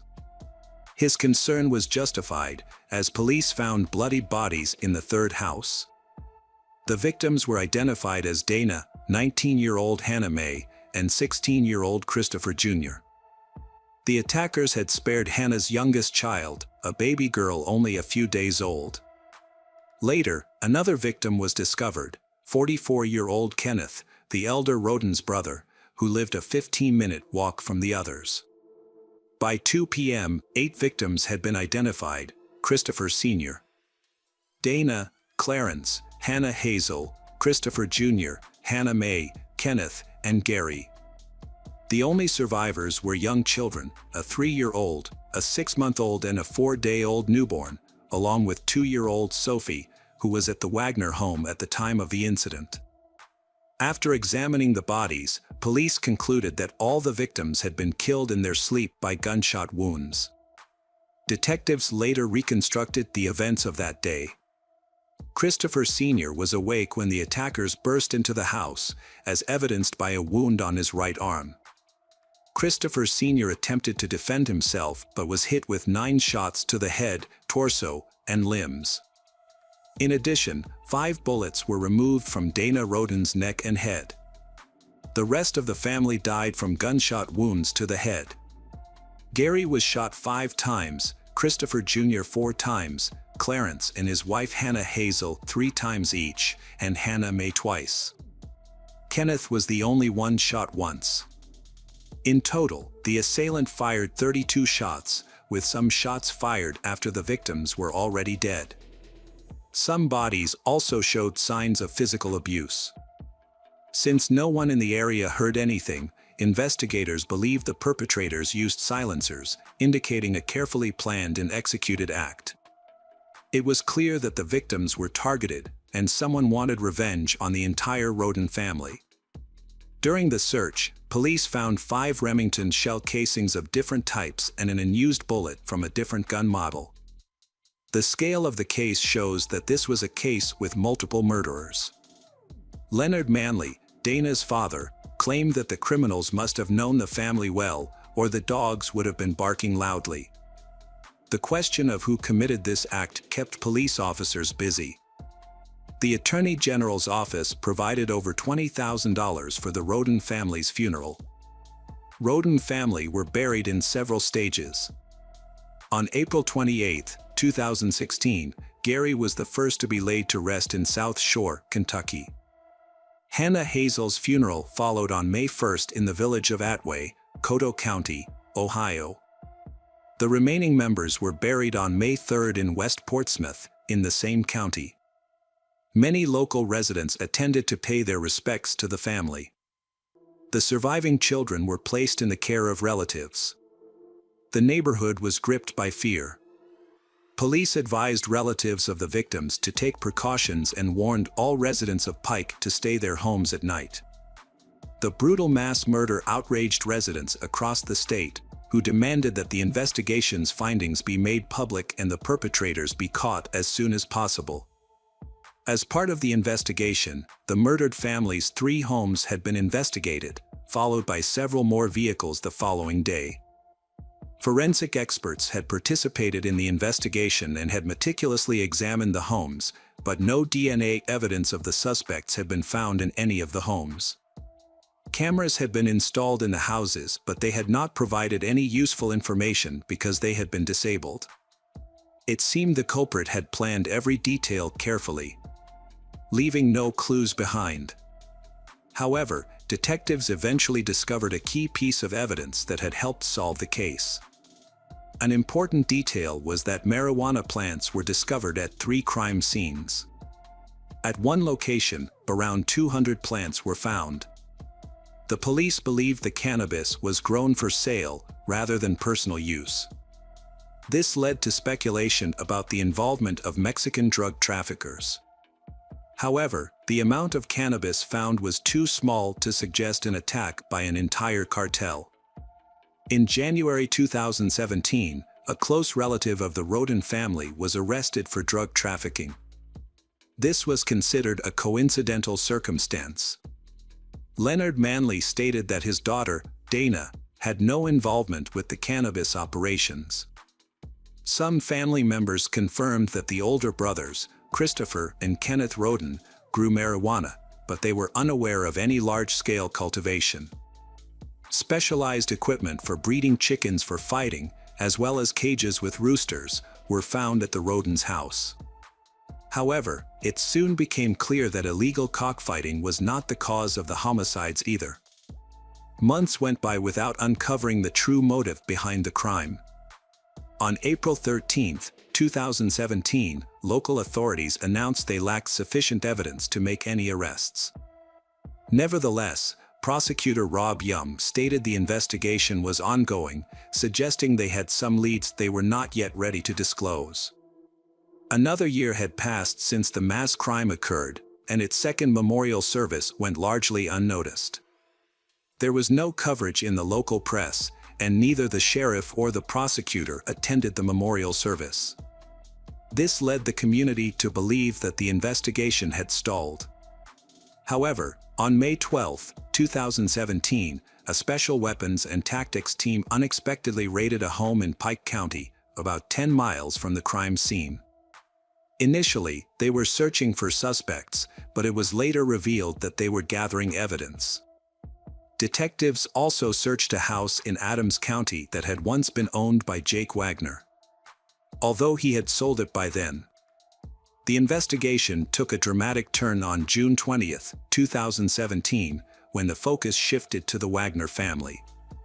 The investigation included 26-year-old Jake, 27-year-old George III, 47-year-old George IV, and 48-year-old Angela, who lived approximately 15 miles from the victim. The Wagner family moved to Kenai, Alaska, claiming they were struggling to stay in the area. The Wagner family expressed their love for the Roden family, saying their deaths had devastated the Wagner family. The investigation indeed had a breakthrough. Authorities were seeking information from the public about the Wagner family's dealings in guns, ammunition, vehicles, and other related topics. According to the investigation, every family member was involved in the crime that occurred on November 13, 2018. The Attorney General announced that the Wagners and their sons had been arrested and charged with planning and carrying out the murder. Rita Newcomb, the 65-year-old mother of Angela, and Frida Wagner, the mother of George Wagner III, had also been arrested for perjury and obstruction of justice. In 2019, Rita Newcomb had undergone handwriting analysis to confirm her role in forging guardianship documents for Sophie. To avoid going to jail, she had entered a plea deal. As a result, the charges against Frederica Wagner were dropped in June 2019. 2 years later, on April 22, 2021, Jake had reached an agreement with the prosecution. In exchange for revealing details of the crime, all family members would receive life sentences instead of the death penalty. Jake had admitted to killing 5 of the 8 individuals and had received 23 criminal charges, including 8 felonies. The remaining charges had included theft, conspiracy, illegal possession of ammunition, forgery, interception of messages, unlawful use of property, obstruction of justice, corrupt activities, and unlawful intimate conduct with a young woman. Jake had explained that he saw eliminating Hannah Mae as the only way to ensure custody of his daughter. He believed that if he did not kill the entire Roden family, they would seek revenge and refuse to give custody of Sophie to him. Angela was next to face trial on September 10th. She pleaded guilty to conspiracy, aggravated robbery, and tampering with evidence. In exchange for her testimony against the other defendants, the murder charge was dropped. Angela received a sentence of 30 years in prison. The trial of George Wagner IV had begun on August 28, 2022. Although he denied any involvement in the crime, the prosecution presented evidence of his participation in the planning, execution, and cover-up. Ultimately, George IV was found guilty on 22 counts and was sentenced to life in prison without the possibility of parole. George III's trial was scheduled for February 2024. Despite the convictions of his family members, he maintained his innocence. The once harmonious family's descent into madness was baffling, and their actions were unforgivable. The actions of the Wagner family left 3 children orphaned, depriving them of the love of their parents, relatives, and a peaceful life. One couldn't help but wonder what Sophie would be like when she grew up and realized what had happened. Welcome back, mystery lovers. Today's case is going to keep you on the edge of your seat, the case of John Thomas McGuire. Amanda and Anna Marie McClure were 2 sisters who lived in an orphanage. Living in an orphanage can be extremely challenging. You don't have a place of your own or time to yourself, and if you're unable to stand up for yourself, you're at risk of being bullied by kids who have been there longer. Typically, bullies target children who are loners. Sisters Amanda and Anna Marie McClure were luckier than most because they can always protect each other. They feel comfortable being around each other and don't try to make friends with anyone. Unfortunately for Anna Marie and Anna Marie, their family secret is about to be revealed. Their father, Larry, has been convicted and imprisoned, and this news has been widely broadcast on television by various news sources. One day, the McClure sisters, Amanda and Anna Marie, helped a new girl named Meredith who was being bullied. Meredith had been living with her mother, who was addicted to drugs. After her mother's death from an overdose, Meredith was too afraid to call for help and stayed with her mother's body for a few days.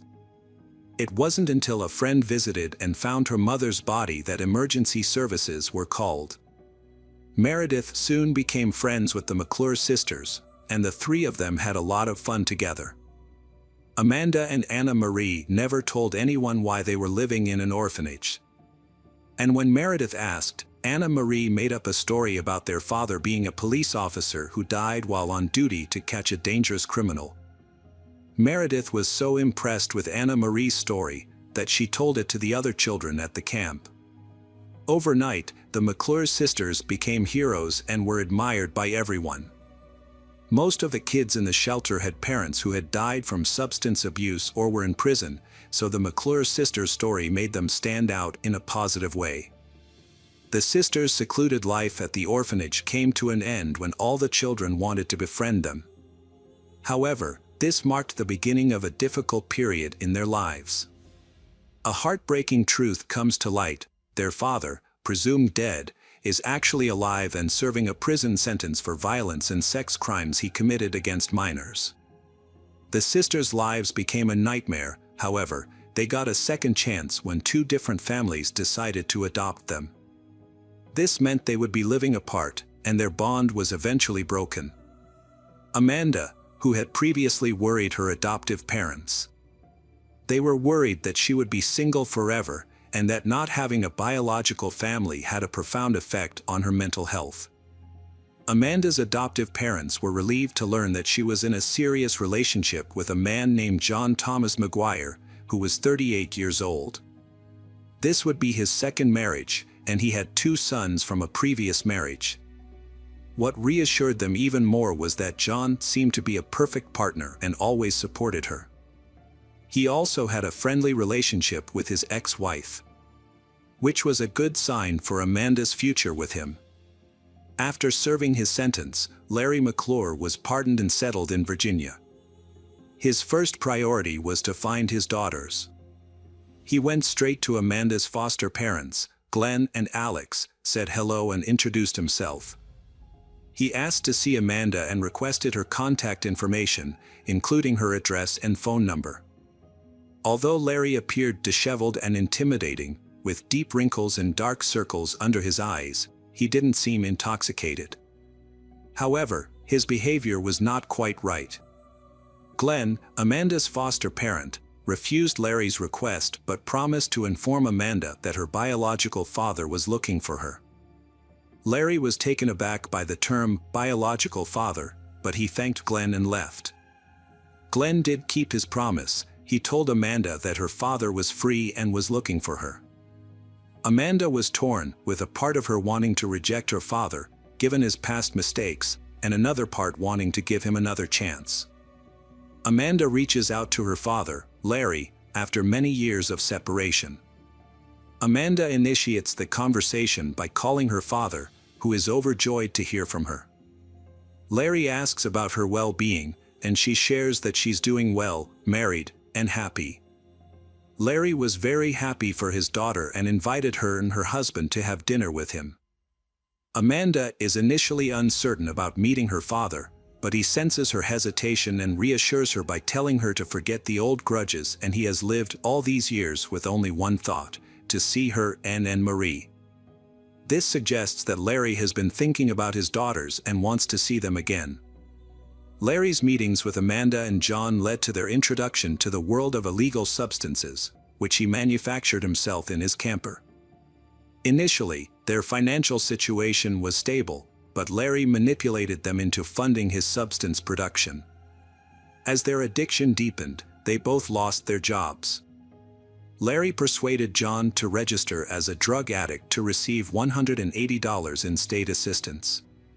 However, this amount was insufficient to support their habit, and Larry continued to exploit them for money. Meanwhile, Larry met Anna Marie and repeated the same pattern, getting her hooked on substances and taking her money. Amanda and John's situation spiraled out of control. They accumulated huge debts, lost their house, and were forced to move into Larry's camper. John's parents, who were unaware of the situation, were told that they was going on a trip together. In reality, Amanda and John had become entrenched in a cycle of substance abuse and alcohol consumption with Larry, and John's parents have never heard from their son since. On Valentine's Day, John, still reeling from the effects of substance abuse, planned a romantic evening for his wife Amanda at the family circle. He cooked a fancy dinner, inviting Larry and Anna Marie to join them. However, under the prolonged influence of the drugs, a disturbing situation unfolded. Amanda and Larry, who were supposed to be father and daughter, began to develop an inappropriately close relationship. Sadly, John was unaware of this, and as a result, he became redundant in their twisted relationship. During the meal, John spoke very many warm words to Amanda, which made Larry extremely anxious.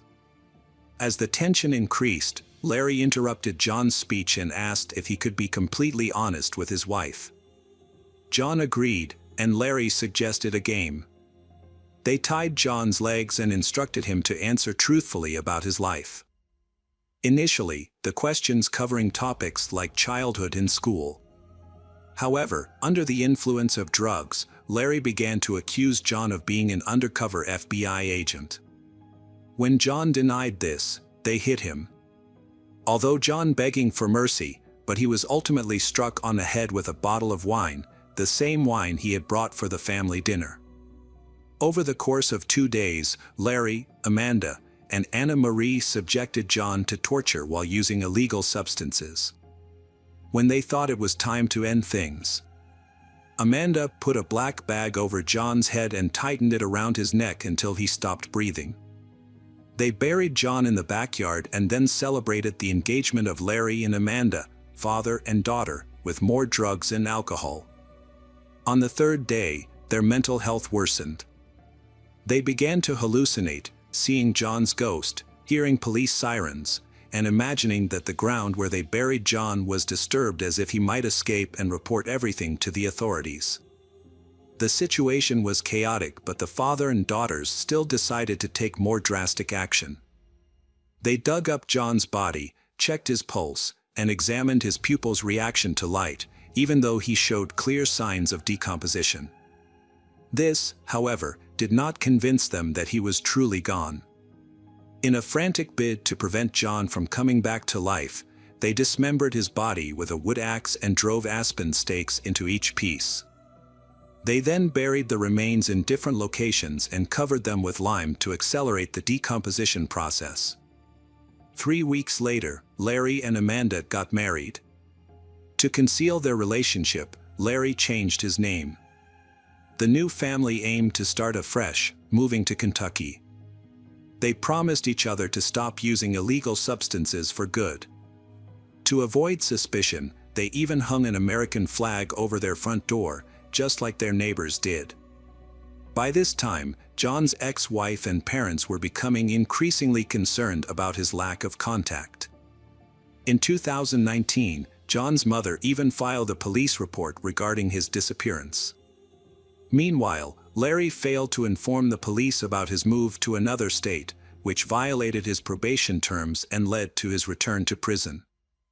Larry's mental state deteriorated, especially after long-term substance abuse and alcohol use.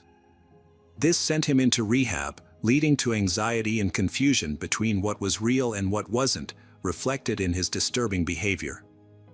Larry suspected that the parole violation was merely a pretext for authorities to search his backyard for John's remains.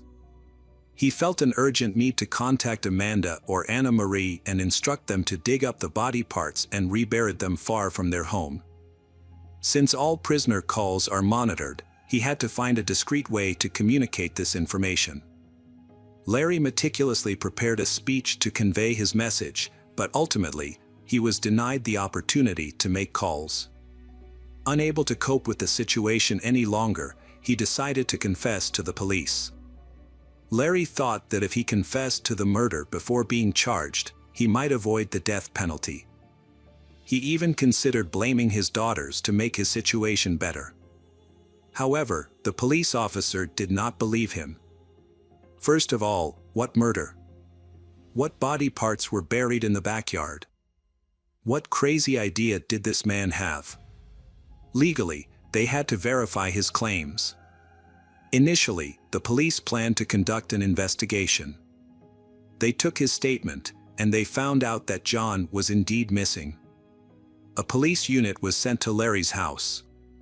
First on the scene, investigators found evidence that Larry had mentioned, confirming all of the criminal's statements.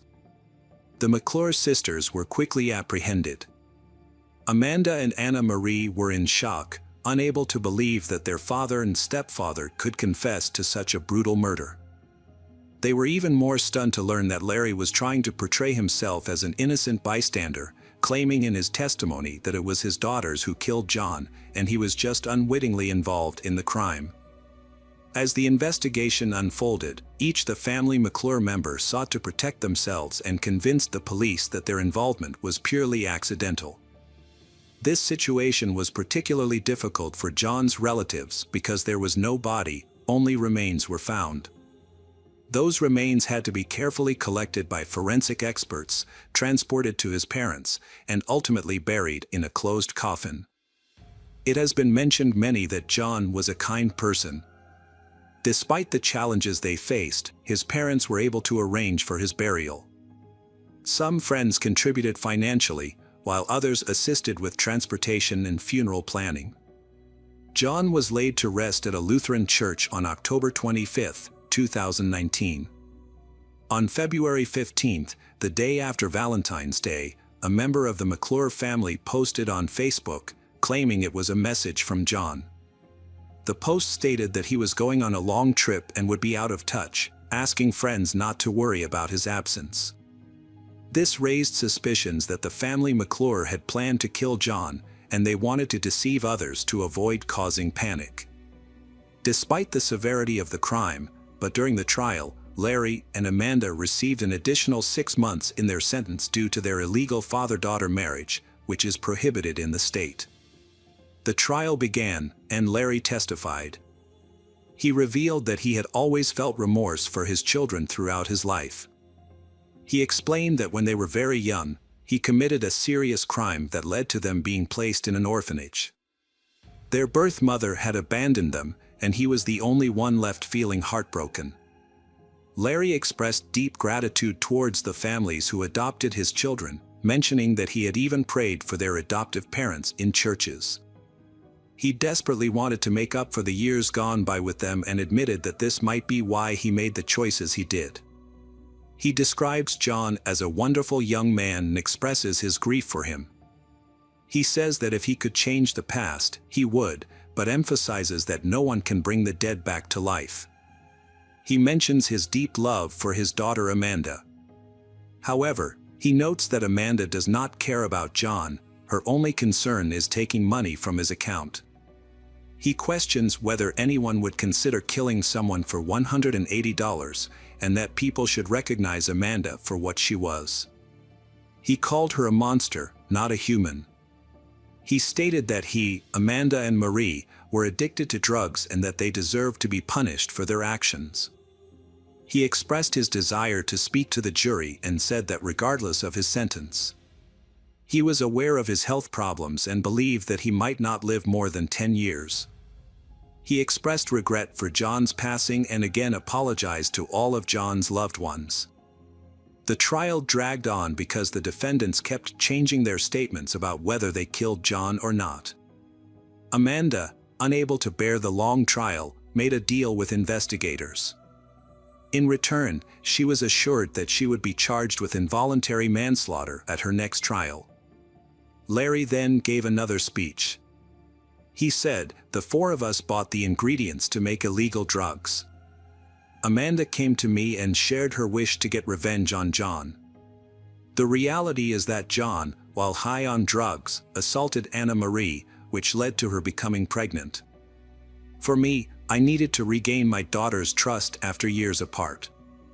I felt I could not refuse their demands. I often blamed myself for what had happened and thought about ending my life. But I wondered, why should I suffer when this crime was committed by them? After Larry's speech, it was John's family's turn to speak.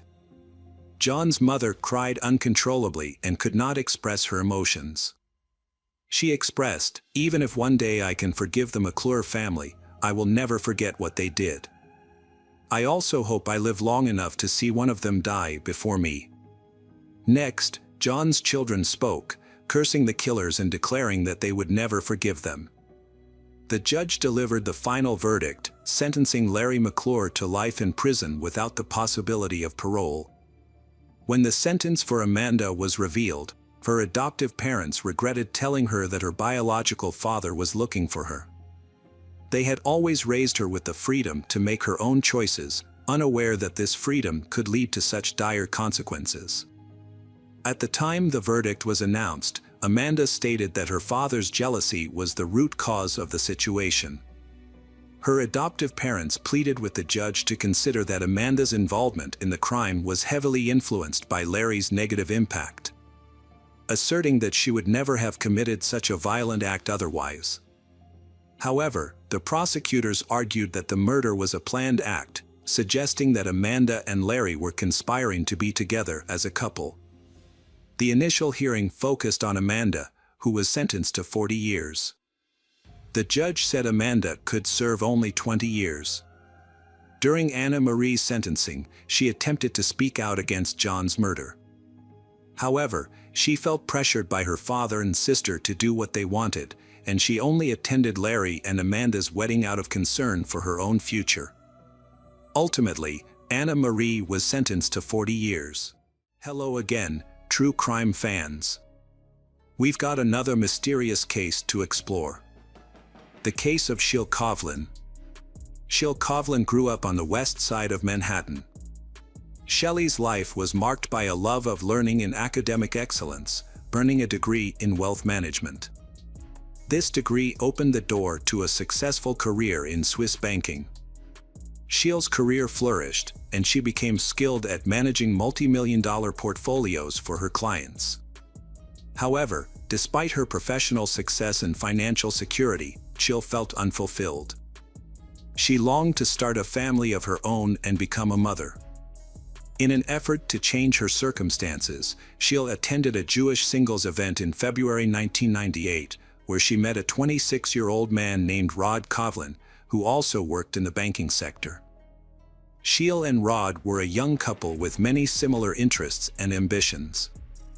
Their relationship developed quickly despite their significant age difference. They spent all their time together and then decided to get married, feeling that everything was just right. Some people thought they were rushing into marriage, but for Sheil and Rod, it was perfect. They had 2 beautiful children, a boy and a girl, and their family was complete. However, their happy life was shattered on New Year's Eve 2009 when Sheil died in a tragic accident. At first, the police thought it was just a freak accident. On December 30th, 2009, 2 police officers were finishing their night shift at a Manhattan police station. They received an emergency call from Rod Coughlin, Sheil's husband, who had called in a panic to report that he had found Sheil in her bathtub, submerged in blood, and that she was dead. He followed the police's instructions to pull her out of the water and attempt to resuscitate her. However, it soon became clear that his efforts to save her life would not be successful. As Sheil's body was cold and motionless, Rod Coughlin covered her with a blanket and waited for the police to arrive. Police quickly arrived and investigated the scene. Upon arrival, they assessed the situation and blocked off a downtown Manhattan street. Initially, officers suspected that Sheil's death may have been a suicide. Inside the apartment, the police found scattered children's toys. Proceeding to the bathroom, they discovered the Sheil wrapped in a blanket by her husband. The bloody water in the tub and the wet floor indicated that Rod Coughlin had recently pulled the body from the water. A bleeding wound on the back of Sheil's head was visible. Police found a torn hinge on the cabinet in the bathroom where Sheil died, suggesting she fell after losing her grip on the doorknob. Experts concluded there was no forced entry after checking around the house. The detective working the case decided to talk to the family members. During the interview, it was discovered that Sheil and Rod Kovlin's 9-year-old daughter was the first to discover her mother's body. Traumatized and shocked by what she saw, she told the police what had happened. It turned out that the night before, she and her younger brother had slept in their mother's bed. Waking up in the middle of the night and realizing that her mother was not there, she went looking for her and stumbled upon the horrifying scene in the bathroom. She quickly called her father, Rod Kovlin, who had recently separated from his mother and was downstairs. He rushed into the bathroom, pulled his wife's body out of the water, and called emergency services. Her account of the events matched Rod Kovlin's, supporting the theory that her death was an accident. The police informed Sheil's family of the tragic event, leaving everyone in shock. An autopsy and forensic examination were scheduled for the following day. When the medical examiner contacted investigators to begin the examination, he was surprised to learn that this procedure would not take place, despite being necessary. This left the examiner confused. It was later discovered that a rabbi from Sheil's synagogue had intervened.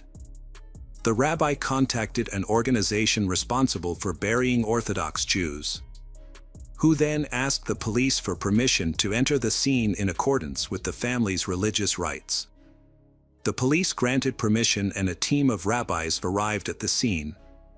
They cleaned up the blood in the bathtub and prepared Sheil's body for burial, in accordance with the family's beliefs. Unfortunately, this process destroyed all evidence and clues before they could be examined by the police forensic department. Orthodox Jewish tradition considers autopsies unacceptable because they involve defiling the body of the deceased. The rabbi quickly stepped in to support Sheil's grieving family, who were grateful for the rabbi's help. As a result, the family agreed to forego an autopsy and organize funeral arrangements. Sheil was buried within 24 hours, with hundreds of people attending to pay their respects. Sheil's parents questioned the cause of Sheil's death. Police told them that potential evidence had been destroyed during the cleanup. They thought that a fall in the bathtub would certainly have caused the accident. But the possibility of death from such an accident seemed unlikely. The family hired a private investigator to investigate the circumstances of her death and determine whether it was indeed an accident. The private investigator begins by going to the family home to talk to Sheil's relatives, and learns that Sheil's marriage to Rod Kovlin is having major problems. Their marriage began to fall apart after their 10th wedding anniversary in 2008. Rod Kovlin frequently changed jobs and developed a gambling addiction, spending a lot of money on gambling. Sheil felt neglected because Rod Kovlin spent a lot of time playing video games. Sheil was also frustrated by the amount of money Rod Kovlin's family spent on his frequent trips, and he was unfaithful to her. Sheil, after discovering his email cheating, she decided to end their marriage and began the process of getting a religious divorce. However, the formal divorce process will take some time to complete. Although they are separated and experiencing strain in their relationship, they has tried to maintain their relationship for the sake of their children. Despite this effort, conflicts and disagreements between Sheil and Rod Kovlin continued to arise. Sheil had recently confided in her loved ones about her grievances with Rod Kovlin, characterizing him as aggressive and hot-tempered. She felt uneasy and monitored. The private detective suspected that Rod Kovlin might have been involved in his wife Sheil's death due to the complexities in their marital life. To investigate further, the detective aimed to determine if a crime had occurred at the scene where Sheil's body was found. He planned to inspect her apartment, but the door was sealed, requiring him to obtain a court order to gain access. Upon arriving at the scene with New York police officers, the detective attempted to unlock the door with a provided key, but it wouldn't budge. Just then, Rod Kovlin appeared from his apartment, claiming he had heard a noise and came to investigate.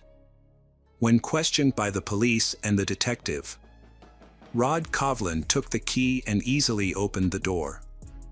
This raised suspicions. Had Rod Coughlin genuinely heard a noise, or was he deliberately keeping an eye on the situation? The detective searched the apartment for evidence of murder. Shiel's family said she was home on December 31st, but her phone was missing. A phone charger was found, but not the phone that he paid particular attention to the hinges, which investigators believed she had ripped off during a fall.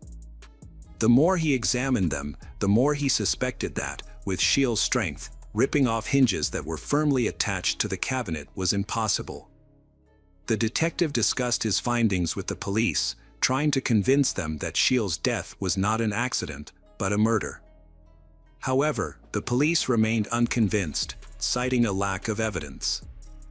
Therefore, they decided to perform an autopsy to conclusively determine the cause of death. This decision caused a difficult debate with Shiel's family. The exhumation took place 2 weeks after Shiel had been buried. Her loved ones were deeply distressed by the decision. In the Jewish faith, exhumation is considered negative and many religious leaders opposed the practice. The family needed time to think about their next steps. They felt the need to find out the truth about their daughter's death, so they agreed to exhume her body. However, the exhumation process was difficult, so the family had to apply for a special order from the prosecutor's office. Even with the family's consent, they still had to make sure that all the necessary paperwork was completed. Once all the paperwork was completed, they proceeded with the exhumation and autopsy. The autopsy results showed that Shiel did not die from a fall, but from strangulation, which caused her to suffocate and break her neck. The official cause of Shiel's death was revised, and it was no longer considered an accident. Instead, it was officially ruled a murder. The detective's suspicions and efforts were vindicated. The autopsy results were instrumental in prompting the New York Police Department to reopen the investigation into Shiel's death. Detectives began scrutinizing new evidence, including phone records and bank statements. They also interviewed everyone who had interacted with Rod Coughlin and Shiel. The attorney shared information about Rod Coughlin and Shiel during the first divorce hearing in May 2009. Rod Coughlin claimed that he could not afford the money because he was unemployed, but the judge said that he had to give up gambling and electronics. In court, Rod Coughlin's true nature was exposed, and he continued to criticize Shiel, making false accusations about her lifestyle, finances, and behavior toward their son. He even called Shiel's workplace to defame her. In the subsequent divorce hearing on July 7, 2009, the court banned Rod Coughlin from spending time alone with the children, a ban that remained in place even after Shiel's death. The court also denied Rod Coughlin custody of the children and awarded custody to Rod Coughlin's parents through a social worker. This decision likely angered Rod Coughlin greatly. Police interviewed a former caregiver who had cared for Rod Coughlin's children before he fired her. It was discovered that on December 30th, Shiel had received an expensive keratin hair treatment that cost hundreds of dollars. The care instructions emphasized avoiding humidity in high temperatures for several days, essentially prohibiting baths or showers. Shiel's autopsy revealed no signs of bathing on the day of her death, leading investigators to speculate that she may not have taken a bath. Detectives reviewed surveillance footage from the building, which showed Rod Coughlin leaving his apartment at 4 a.m. on the day of the murder, dressed to go out. He returned a short time later. The building's security guard found this unusual, as Rod had never left the building that early. The security guard asked Rod Coughlin if he needed anything, but when he said no, Rod Coughlin returned with the chocolate bars and gave them to the security guard. Investigators believed that Rod Coughlin's actions were intentional to create an alibi, and as a result, he became the prime suspect. Shiel and Rod Coughlin were still married, which meant that absent a will or divorce, Rod Coughlin would inherit her estate, which was worth over $5 million. Additionally, on December 31, 2009, Shields scheduled a meeting with her attorney to update her will and remove Rod Coughlin from the list of beneficiaries, which posed a significant threat to Rod Coughlin's rights and provided a clear motive for the crime. All of Shields' assets were frozen in a safe deposit account. It is likely that Rod Coughlin knew about Shields' plans to remove his name from her will, as he may have been monitoring her activities. A review of the surveillance footage revealed that Shields had returned home at 8 p.m. the night before the crime, talking on her phone. However, the phone had gone missing after the crime. The investigators decided to conduct another search of the crime scene, and upon returning to the apartment, they quickly found Shields' mobile phone lying on her bedside table, still connected to the charger. When questioned by the police, Rod Coughlin hired a lawyer, Ed, who advised him to remain silent. As a result, investigators had to continue searching for new evidence implicating Rod Coughlin. When they examined Rod Coughlin's phone records, they discovered frequent calls to the number of Deborah Holmes, a married woman with 3 children. 5 months before Shields' murder, Rod Coughlin and Deborah met at a sick bow tournament and began a passionate affair. They often met at sick bow tournaments or played together online. Investigators saw an opportunity to gather information and decided to contact Deborah with a few questions. However, to their surprise, Deborah responded that her attorney had asked her not to cooperate. Faced with Deborah's refusal to speak, the police asked for the name of her attorney. The response revealed that Deborah and Rod Coughlin were the same attorney. As a last resort, the police searched Shields' newly discovered phone for incriminating text messages or electronic communications between Rod and Deborah. All data had been completely erased by a professional. Even skilled programmers were unable to recover the deleted messages. Over time, it became clear that he had succeeded in evading justice. While his crimes may have been well executed, the rabbi's meticulous cleaning of the bathroom was a major factor in hampering the investigation. By removing all traces of blood and other evidence, they destroyed DNA, making it increasingly difficult for investigators to collect evidence. The case stalled because Rod Coughlin confessed to the crime, and a lack of evidence prevented the case from going to trial. 5 years have passed since the investigation into Shields' death began, but no arrests have been made. Police have searched for clues and evidence of Rod Coughlin's involvement in Shields' death for years, but to no avail. However, the case took a turn when Rod Coughlin's mistress, Deborah, came forward. She contacted the police, and they invited her to the station for questioning. Deborah had recently broken up with Rod Coughlin, which prompted her to contact the police. She shared information with the police that Rod Coughlin had conspired to gain custody of the children, but because he was a suspect in Shields' death and did not have custody of the children, he could not access the money Shields left behind. Rod Coughlin hatched a sinister plan to get his hands on Shields' fortune. Rod Coughlin planned to manipulate his 15-year-old daughter into falsely accusing her grandfather, Rod Coughlin's father, of assaulting her. This would result in the grandfather being imprisoned and losing custody of his granddaughter, and Rod Coughlin would give his daughter a large sum of money upon completion of the mission. Meanwhile, Rod Coughlin had been secretly withdrawing funds from the only account he had access to, which was meant for his children's education. His parents discovered that he was misusing the money and were extremely unhappy with his lack of concern for his children's well-being. This led to a heated dispute between Rod Coughlin and his parents.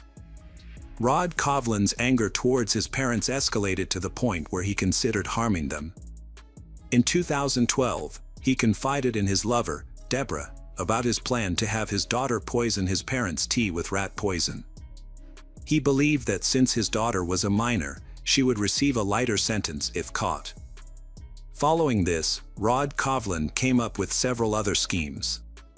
He considered burning down his parents' house and trapping them inside by jamming the doors.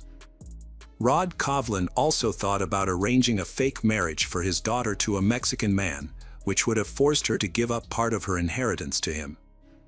The police were shocked by the details of Rod Coughlin's plans.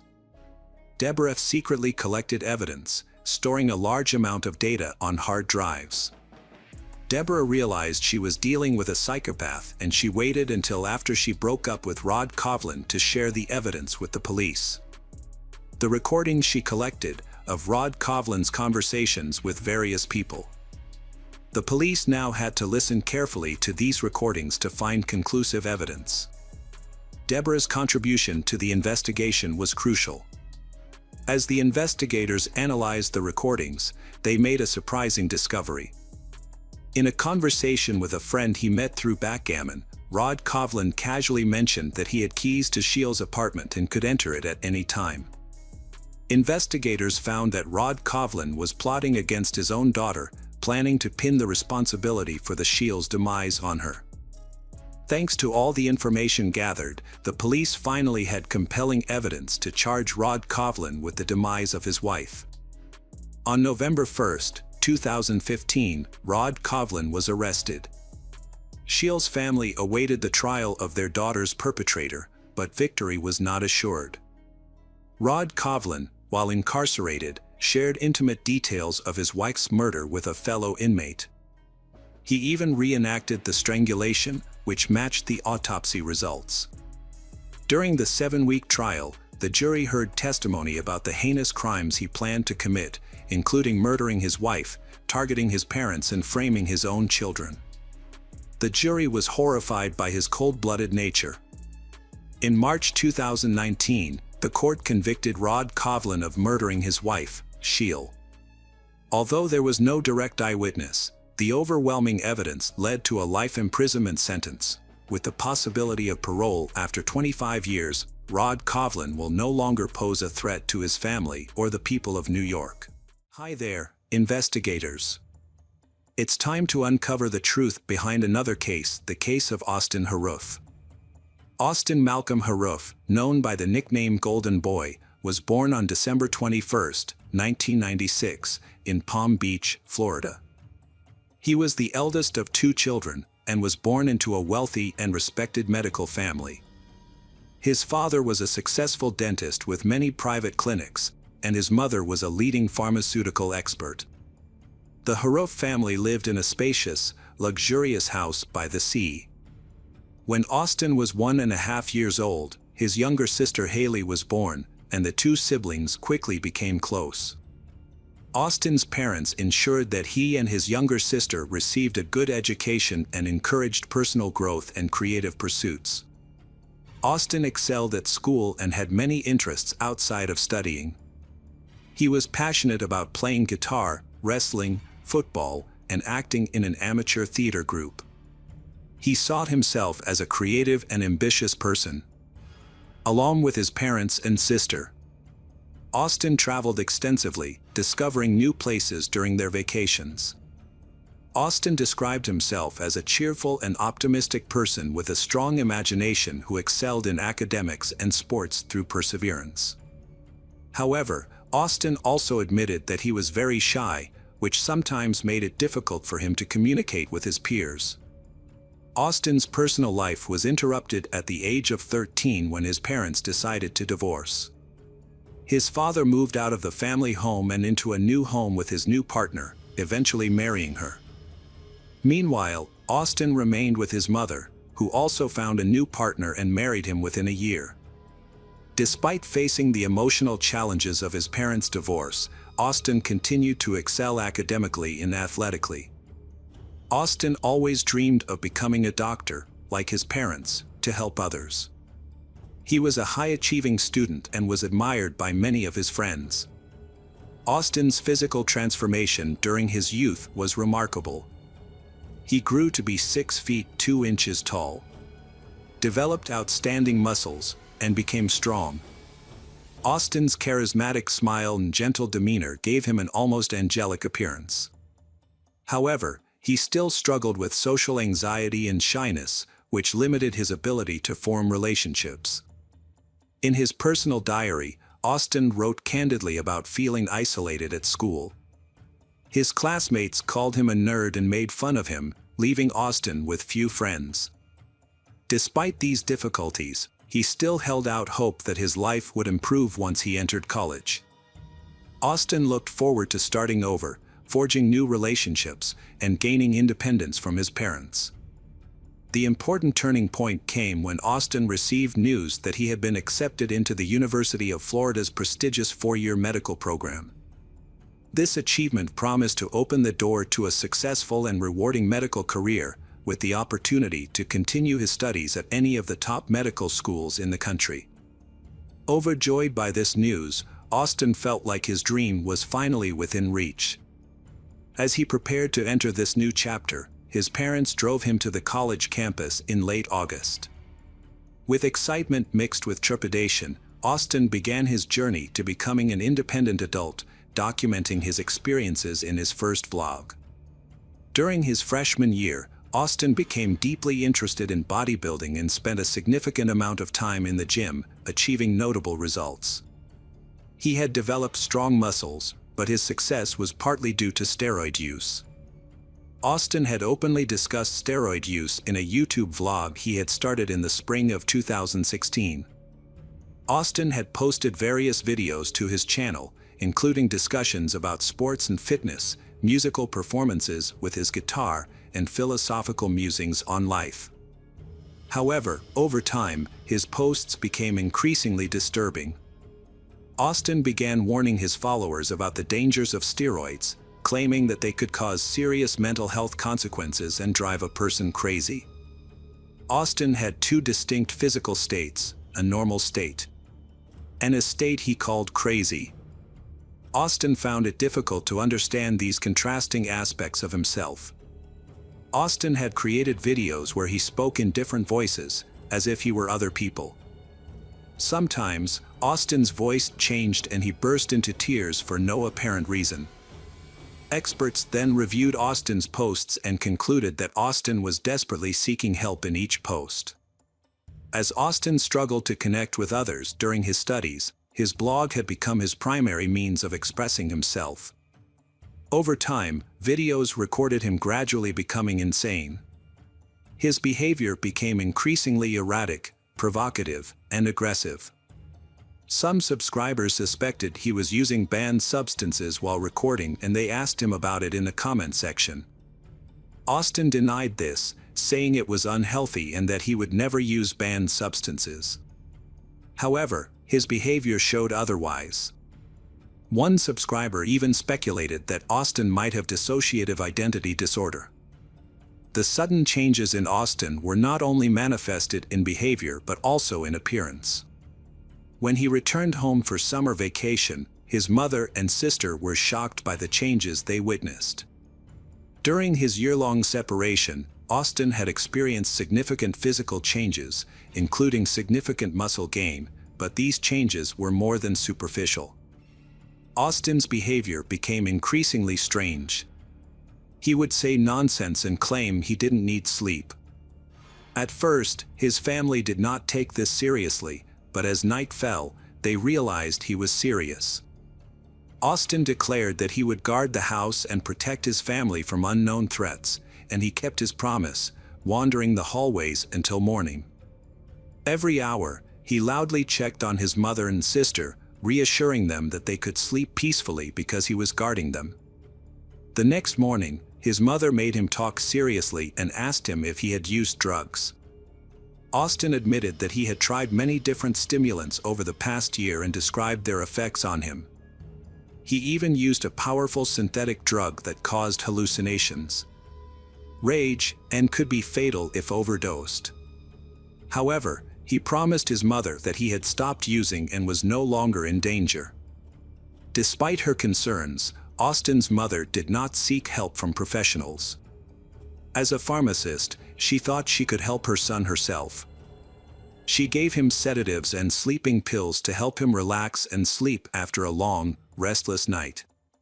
However, Austin only slept for a few hours before resuming his vigil, informing his family every hour that everything was quiet and under control. Over several weeks, Austin's behavior continued to deteriorate, but his mother refused to seek professional help from psychiatrists and did not even inform his father about the situation. On the morning of August 13th, Austin unexpectedly visited an old classmate who lived nearby. The classmate was stunned because they hadn't seen each other in over a year and Austin hadn't contacted her. When she asked why he came, Austin explained that he had forgotten the year of his birth and was looking for answers. The confused classmate replied that it was 1996, after which Austin abruptly turned around and left without saying anything. Austin's behavior scared and puzzled the girl, so she immediately called Austin's mother and told her everything, asking if the boy might be using drugs. This prompted the woman to call her ex-husband, who was working in another state, and express her concern that something was seriously wrong with their son. Austin's father flew to Florida the next day and, after speaking with his son, suggested he voluntarily check into a clinic for a medical examination, which Austin firmly refused. Austin's father then had a heartfelt conversation with his ex-wife, and together they decided to send Austin for a mandatory examination and subsequent treatment at a drug rehabilitation or psychiatric facility. However, they couldn't do it in time. A troubling revelation followed. The next day, Austin's friends invited him to join them at the beach because of the hot and sunny weather. His mother insisted that Haley accompany him to keep an eye on her brother. Austin was excited about the outing but dressed as if he were going to the mountains instead of the beach. He wore a thick athletic hoodie, long pants, boots, and ski goggles. When his friends saw him, they were silent at first, then burst into laughter. They teased him about his outfit and asked if he was okay. Austin became angry and shouted that if they thought he was crazy, he would prove it by threatening their lives. Austin's friend didn't take him seriously but stepped back just in case. Haley noticed Austin was on the edge of a breakdown and decided to talk to him to calm him down. In a private conversation, Austin confided to Harley that he believed he was half wild animal, immortal, and had superhuman strength. This frightened her, but she stayed calm to avoid provoking him. At the beach, Austin behaved normally. He joked, laughed, played volleyball, and had fun with his friends. As evening came, they all said goodbye and went their separate ways. Austin and Haley walked to a small restaurant near the coast to meet their father and his current wife. On the way, Austin told Haley he wanted to test his immortality by crossing a busy highway directly through the fast-moving traffic. When Haley realized what was happening, she chased after Austin and physically pulled him away, urging him to hurry because they were expected. Austin agreed that they shouldn't keep anyone waiting and quietly followed his sister. During dinner, Austin acted strangely again, getting up from the table several times to go outside, looking around as if he was afraid of someone, then returning. He then decided to tell his father and stepmother about his belief in his immortality. When his father calmly suggested seeking professional help, Austin leaped up, shouted that he wasn't insane, pushed his father forcefully, and ran out of the restaurant. After leaving the restaurant, Austin walked several miles and eventually wandered into a neighborhood he didn't recognize. There, an open garage with bright lights caught his attention, and he headed towards it. This home belonged to an elderly couple, 59-year-old John Stevens and 56-year-old Michelle Mishkin Stevens.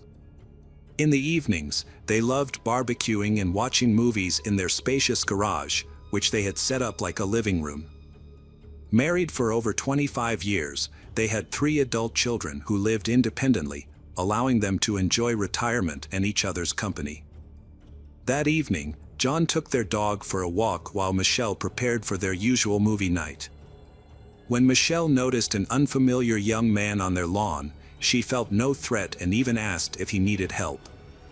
However, the situation unexpectedly took a turn. Jeffrey Pfizer, the Stevens family neighbor who lived across the street, was on friendly terms with them. Around 9 p.m., he heard suspicious noises outside. When he looked into the yard, he suddenly heard Michelle's agonizing scream. Without hesitation, he rushed to help his neighbors and saw Austin near the garage. Jeffrey tried to pull Austin away, but Austin was overpoweringly strong and knocked Jeffrey to the ground. As Jeffrey tried to recover, Austin stabbed him several times in the back and shoulder. Realizing he was overpowered and needed help, Jeffrey ran into the Stevens family house to draw Austin's attention away from himself. After exiting through the back door, Jeffrey headed to his own home. Once inside, Jeffrey realized Austin had not followed him but had returned to attack Michelle. Jeffrey immediately called the police and emergency medical services, reporting an armed attack by a stranger with a knife and stating that both he and his elderly neighbor had been injured. After contacting emergency services, Jeffrey fell silent, listening closely. He eventually realized no one was outside his door. It seemed Austin had remained at Stevens family's house, and now strange animal-like noises, resembling the growls of a wild beast, could be heard along with screams of terror and moans. It took the police about 10 minutes to arrive. But by then, it was tragically too late. The sight that awaited them was horrifying. Two officers approached the garage with weapons drawn, only to be halted in shock at the doorway. There, in a pool of blood, lay the lifeless body of Michelle Stevens. The autopsy later revealed she had suffered multiple blunt force traumas to the head and a stab wound to the chest. A bit further inside, in the dim light, two more individuals were on the ground.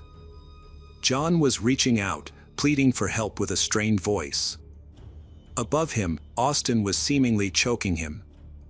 The officers demanded that Austin release the victim, threatening him with their guns. However, Austin showed no response, and firing was too risky due to the possibility of hitting both people. Instead, one officer drew a taser and warned Austin. Only then did he see that Austin was not just assaulting but actually biting John's face, holding his head and neck firmly. Beneath John spread a vast pool of blood, with a chunk of flesh missing from his left cheek. And his lip, nose, and ear were also mutilated and seemingly chewed off. John was immobilized, barely able to move, silently pleading for help. The officers shocked the attacker with the taser, but he seemed unaffected, continuing to tear at John's face with his teeth. A kick to Austin's face only made him growl loudly and bite into Stevens's cheek again. Reinforcements arrived, including a police dog that was unleashed on the frenzied young man. The dog latched onto Austin's arm, but he seemed to feel no pain, breaking free and injuring himself further. A powerful kick from an officer finally disoriented Austin long enough to handcuff him. At this moment, Austin claimed he felt unwell, possibly having eaten something bad, before losing consciousness and convulsing. Emergency medical teams transported 4 individuals from the scene. Unfortunately, Michelle could not survive, and her husband John passed away on the way to the hospital due to severe blood loss from stab wounds and the trauma from the attack. Jeffrey, who reported the incident, survived, but he experienced permanent minor motor skill impairment in his right hand due to nerve and tendon damage. Austin fell into a coma after mistakenly ingesting a substance from a garage bottle, thinking it was alcohol, which turned out to be a chemical. He suffered severe burns to his esophagus and stomach and spent several days in critical condition, but medical professionals ultimately saved him. Austin, the attacker, spent nearly 2 weeks in a coma. Upon regaining consciousness, he claimed to remember nothing about the events of that day. Gradually, he began to recall having dinner at a restaurant and an argument with his father, after which he walked away.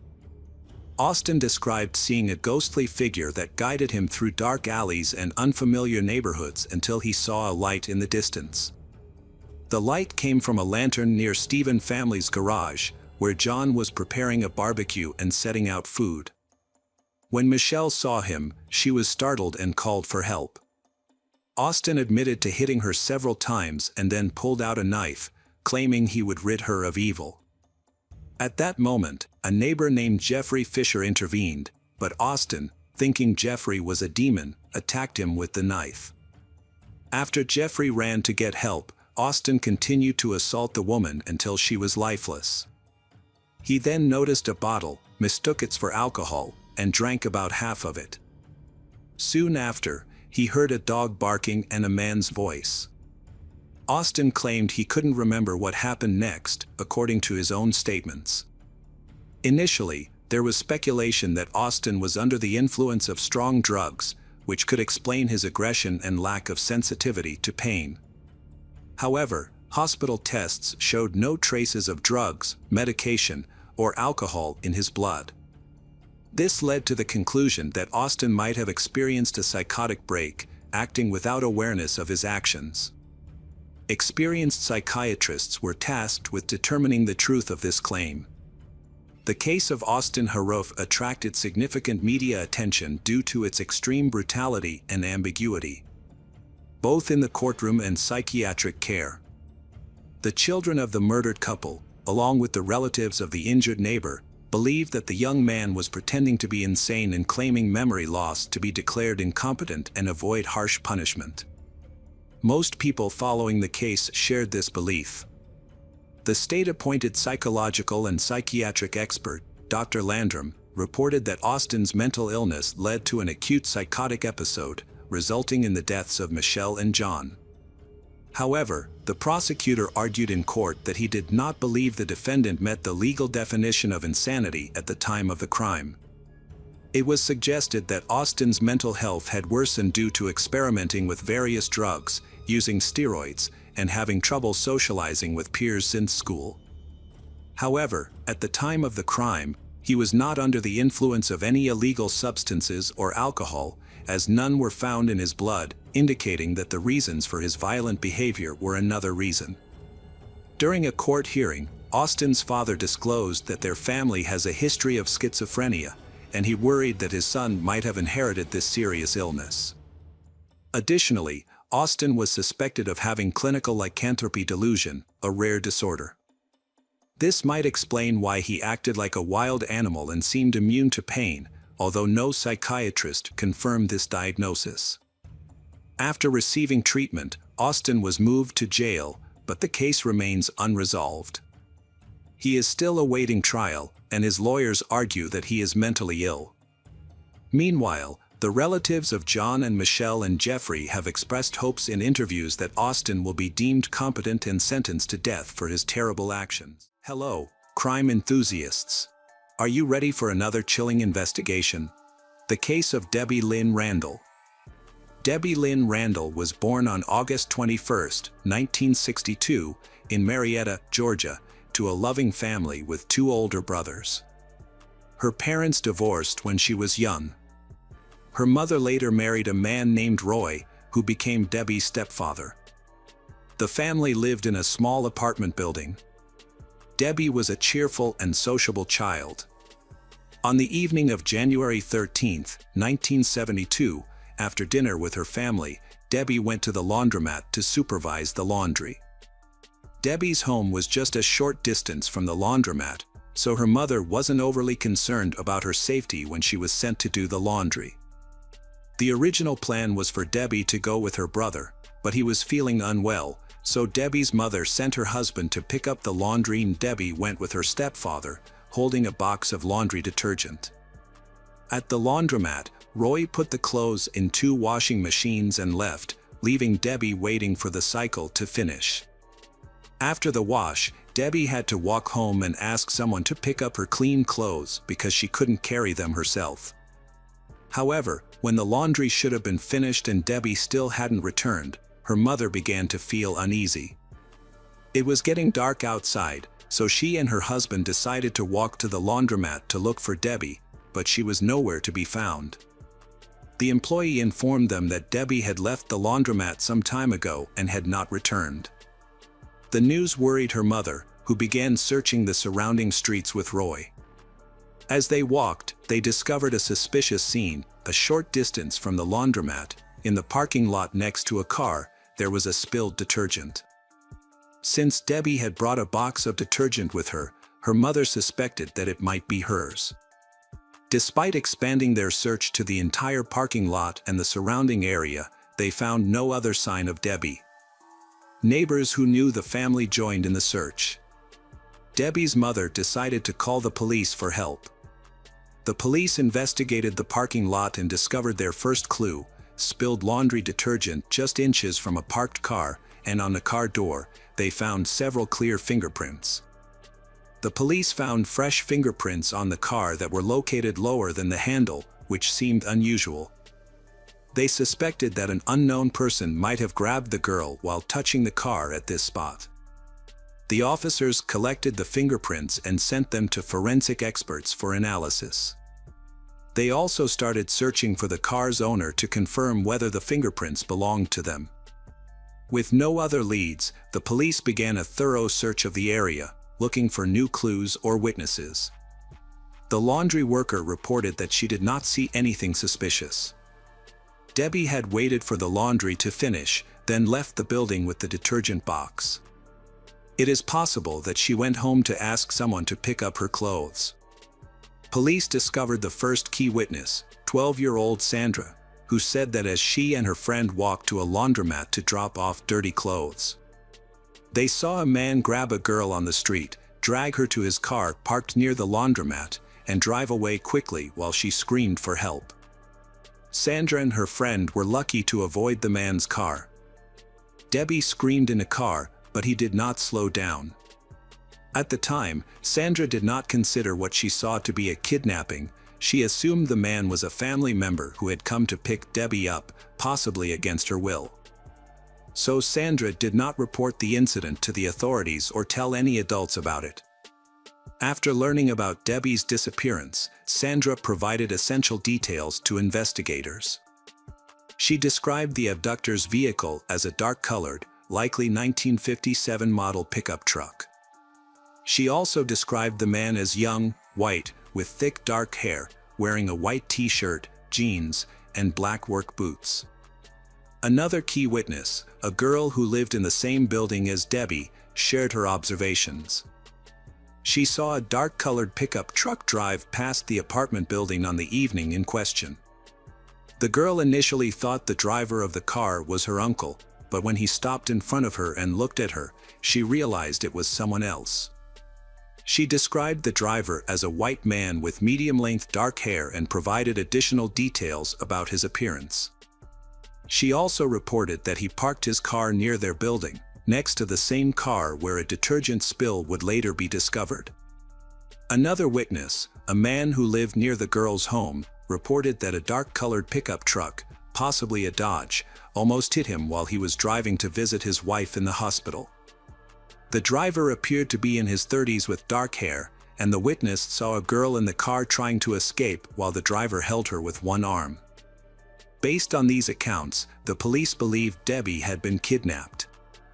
They circulated the suspect's vehicle to all patrol units and created a composite sketch of the driver based on descriptions from witnesses. Some officers searched for similar vehicles and checked their owners, while others conducted a wide-ranging search for the girl.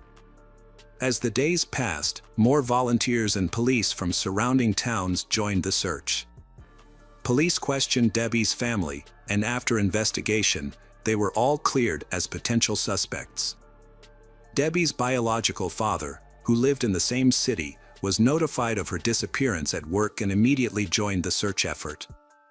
Police also ran background checks on convicted criminals who lived near Debbie's home, but none of them appeared to be viable suspects.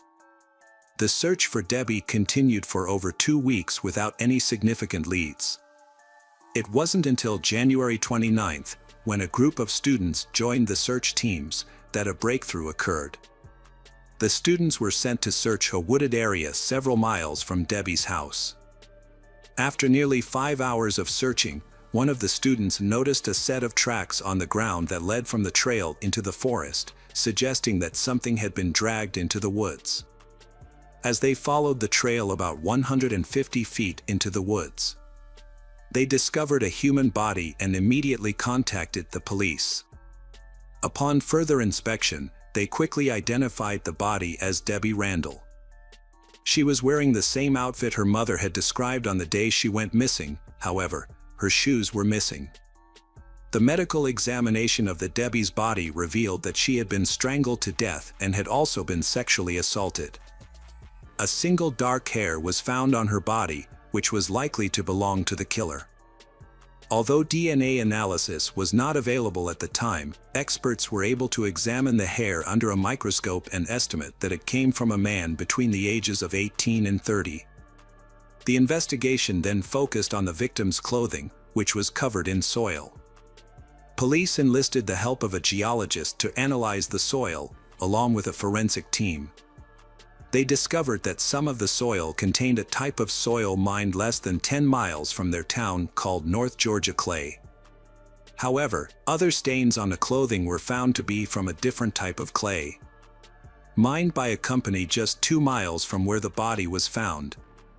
Police theorized that the perpetrator did not kill Debbie immediately, but rather drove her to remote areas, sexually assaulting her in one location and killing her in another, before finally dumping her body in the woods.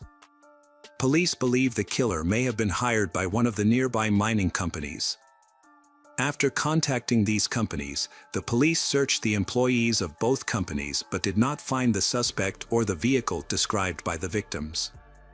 Furthermore, they found fingerprints near the abduction site, but unfortunately, when these fingerprints were compared to the suspects, there was no match. Debbie's death sent shockwaves through the city, with thousands attending her funeral. Police repeatedly ran into roadblocks in their search for clues. Police officer Morris Nix investigated many suspects and eventually narrowed the list down to 4 people. For Morris Nix, Debbie's murder remained a top priority throughout his career. The case took a breakthrough with the creation of the FBI's DNA database. Experts successfully extracted a genetic profile from hair found on Debbie's body, which was then entered into the database. However, no matches were found. In 2015, 43 years after the murder, police reopened the case and decided to re-examine the victim's clothing using modern technology. The clothing had been stored in an evidence vault since the crime. When re-examined, some of the evidence had degraded over time, resulting in only a partial DNA profile. In 2018, Debbie's mother gave an interview, expressing her hope that her daughter's killer would be found. After the tragedy, she found it unbearable to stay in their apartment, so she moved to another city. Her only wish was for the case to be solved before she died. Sadly, she died of cancer at the age of 78, just weeks after the interview, and was buried next to Debbie. In 2019, the local police department received additional funding, which allowed them to conduct a more thorough analysis of Debbie's clothing. This time, experts successfully extracted a full DNA sample, but unfortunately, the perpetrator's DNA was still not found in the FBI database. Debbie's father was interviewed and shared that he thought about his daughter every day for decades. Sadly, he passed away in 2022, shortly after the interview. Police turned their attention to the first piece of evidence they had, DNA. They partnered with a Florida company that specializes in an advanced DNA analysis technique called genomics. Police provided the company with all the biological samples they had collected over the years and waited for the results. Experts created a DNA profile of the suspect and began searching for his relatives in public genetic databases. After analyzing thousands of potential relatives of the killer, investigators narrowed their search to a family in Marietta. In 2023, police asked the family to provide a DNA sample, which they agreed to. Analysis showed that the killer was indeed a close relative of the family. Experts re-examined the family tree and quickly identified a man named William Rose. However, William Rose committed suicide in 1974, just 2 years after Debbie's murder. Police obtained a warrant to exhume William Rose's remains and took a sample of William Rose's DNA for analysis. 51 years after Debbie's murder, police finally identified William Rose as the killer. At the time of the murder, William Rose, 24, lived in the same building as Debbie's family, and he visited them frequently. The case has finally been solved, Debbie's brother, Melvin, is the only living relative. Melvin attended a press conference and expressed gratitude to everyone involved in solving the case that lasted more than 50 years. Welcome back, mystery lovers. Today's case is going to keep you on the edge of your seat. The case of Crystal Perry. Crystal Perry had been born on August 23, 1963, in Rumford, Maine, the youngest of 10 children. Her parents had faced significant difficulties providing for their large family, leading Crystal and her siblings to grow up independent. Crystal and her siblings had always wanted to build their own lives as soon as possible. They eventually moved to different cities and states in search of new opportunities. Crystal had met her future husband Tom in high school. Crystal and Tom married and initially moved to California, but Crystal soon discovered that life in the city was not right for her. After a year and a half, they decided to return to Maine, settling in the small town of Bridgeton, about an hour from Crystal's hometown of Rumford. Crystal found a job at a local shoe store, while Tom worked various odd jobs. Crystal and Tom's lives took a new turn when Crystal became pregnant and they welcomed daughter Sarah. Although Tom was initially excited to become a father, Sarah's arrival complicated Tom's relationship with Crystal. Tom began spending more and more time at a local bar, spending almost all of their limited income on alcohol. One time, he even took the money Crystal had saved to buy alcohol, leaving them with almost nothing. As Tom's drinking habits worsened, the family did not have enough money for basic needs, including food. Finally, Crystal decided to file for divorce. After the divorce, Tom occasionally saw Sarah, but he was largely absent from her life. The situation got worse when Tom got a new girlfriend and she started harassing Crystal. This girlfriend would call Crystal, make threats, come to her house, and cause provocations, all because she was upset with Crystal's past relationship with Tom. Crystal's fears for Sarah's safety grew and she became hesitant to let her daughter visit Tom, worried that Tom's new girlfriend might actually harm Sarah. Crystal moved in with her mother and worked hard to save enough money to buy her own house. After years of saving, she bought a small house near a peaceful lake on the outskirts of Bridgeton. Crystal was excited to provide a stable and loving environment for her daughter, Sarah. Crystal prioritized giving Sarah the attention and love she deserved. In their free time, Crystal and Sarah enjoyed spending quality time together, often watching movies or chatting with each other. One day was like any other day. Crystal went to work, and Sarah went to school. They had their usual dinner together, and Crystal carried Sarah to bed. However, a few hours later, Sarah's peaceful night was broken by a loud scream that startled her. At first, she thought Crystal was arguing on the phone, but it quickly became clear that there was something much more serious going on with Crystal. Crystal had been screaming loudly in the kitchen, causing Sarah to fear that her mother was being attacked. The bedroom door had been slightly open, but the kitchen was out of sight. Stiff with fear, Sarah could not move or make a sound. As she listened, she heard footsteps approaching, making her think that the next attacker would come for her. Feeling scared, she quickly hid behind the bed. However, the footsteps stopped, and Sarah heard the sound of a kitchen drawer opening, followed by the clatter of someone rummaging through utensils. Crystal's screams continued, filled with pleas for mercy, until she was stabbed. With each stab, Crystal's voice grew weaker. Sarah realized she could do nothing and would likely be killed as well. After her mother's screams stopped, she left the room and went into the kitchen, where she witnessed a terrible scene. Her mother lay in a large pool of blood covering the floor. Confused, Sarah asked her neighbors for help and eventually found an Italian restaurant whose owner lived in an adjacent building. They opened the door for Sarah and called 911 to report the incident. The officers immediately went to their home. Upon arrival, officers witnessed a gruesome scene. The kitchen was covered in blood, including the floors, walls, and kitchen appliances. Crystal had died, and medical experts determined that Crystal had lost too much blood. Police found a handprint on the front door glass, possibly Sarah's. No other fingerprints were found, but there were many bloody shoe prints on the kitchen floor. Investigators took photos to determine the shoe size and model, assuming they belonged to the killer. A trail of blood led to Sarah's bedroom but suddenly stopped as if the killer had changed his mind. One particular detail caught the detective's attention: the killer had tried to wipe away some blood on the floor. With the blood stains spreading, this effort seemed futile. Further investigation revealed that some of the drops of blood on the floor were irregularly shaped, suggesting they had fallen from the knife. This led investigators to believe that drops of blood might have flown out of the knife during the attack.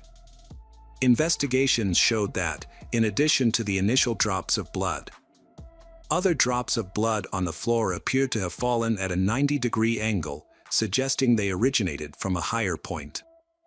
Detectives suspected these drops might belong to the perpetrator, who might have been injured during the crime. Further supporting this theory, the trail of blood drops led directly to a roll of tissue. This showed that the perpetrator used a tissue to stop the bleeding before hastily leaving the scene.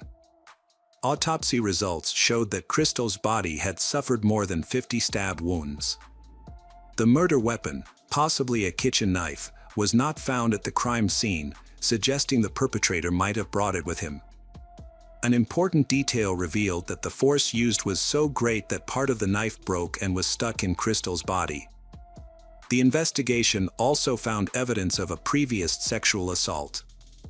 As a result, medical experts were able to collect and analyze the perpetrator's semen along with the blood samples obtained, sending both for further laboratory testing. However, there was a problem. The local DNA laboratory was severely understaffed due to funding problems, leading to a significant backlog. As a result, detectives had to begin the investigation without forensic evidence, which would take at least 6 months to process. The investigation began by ruling out robbery as a motive because nothing was missing from the house.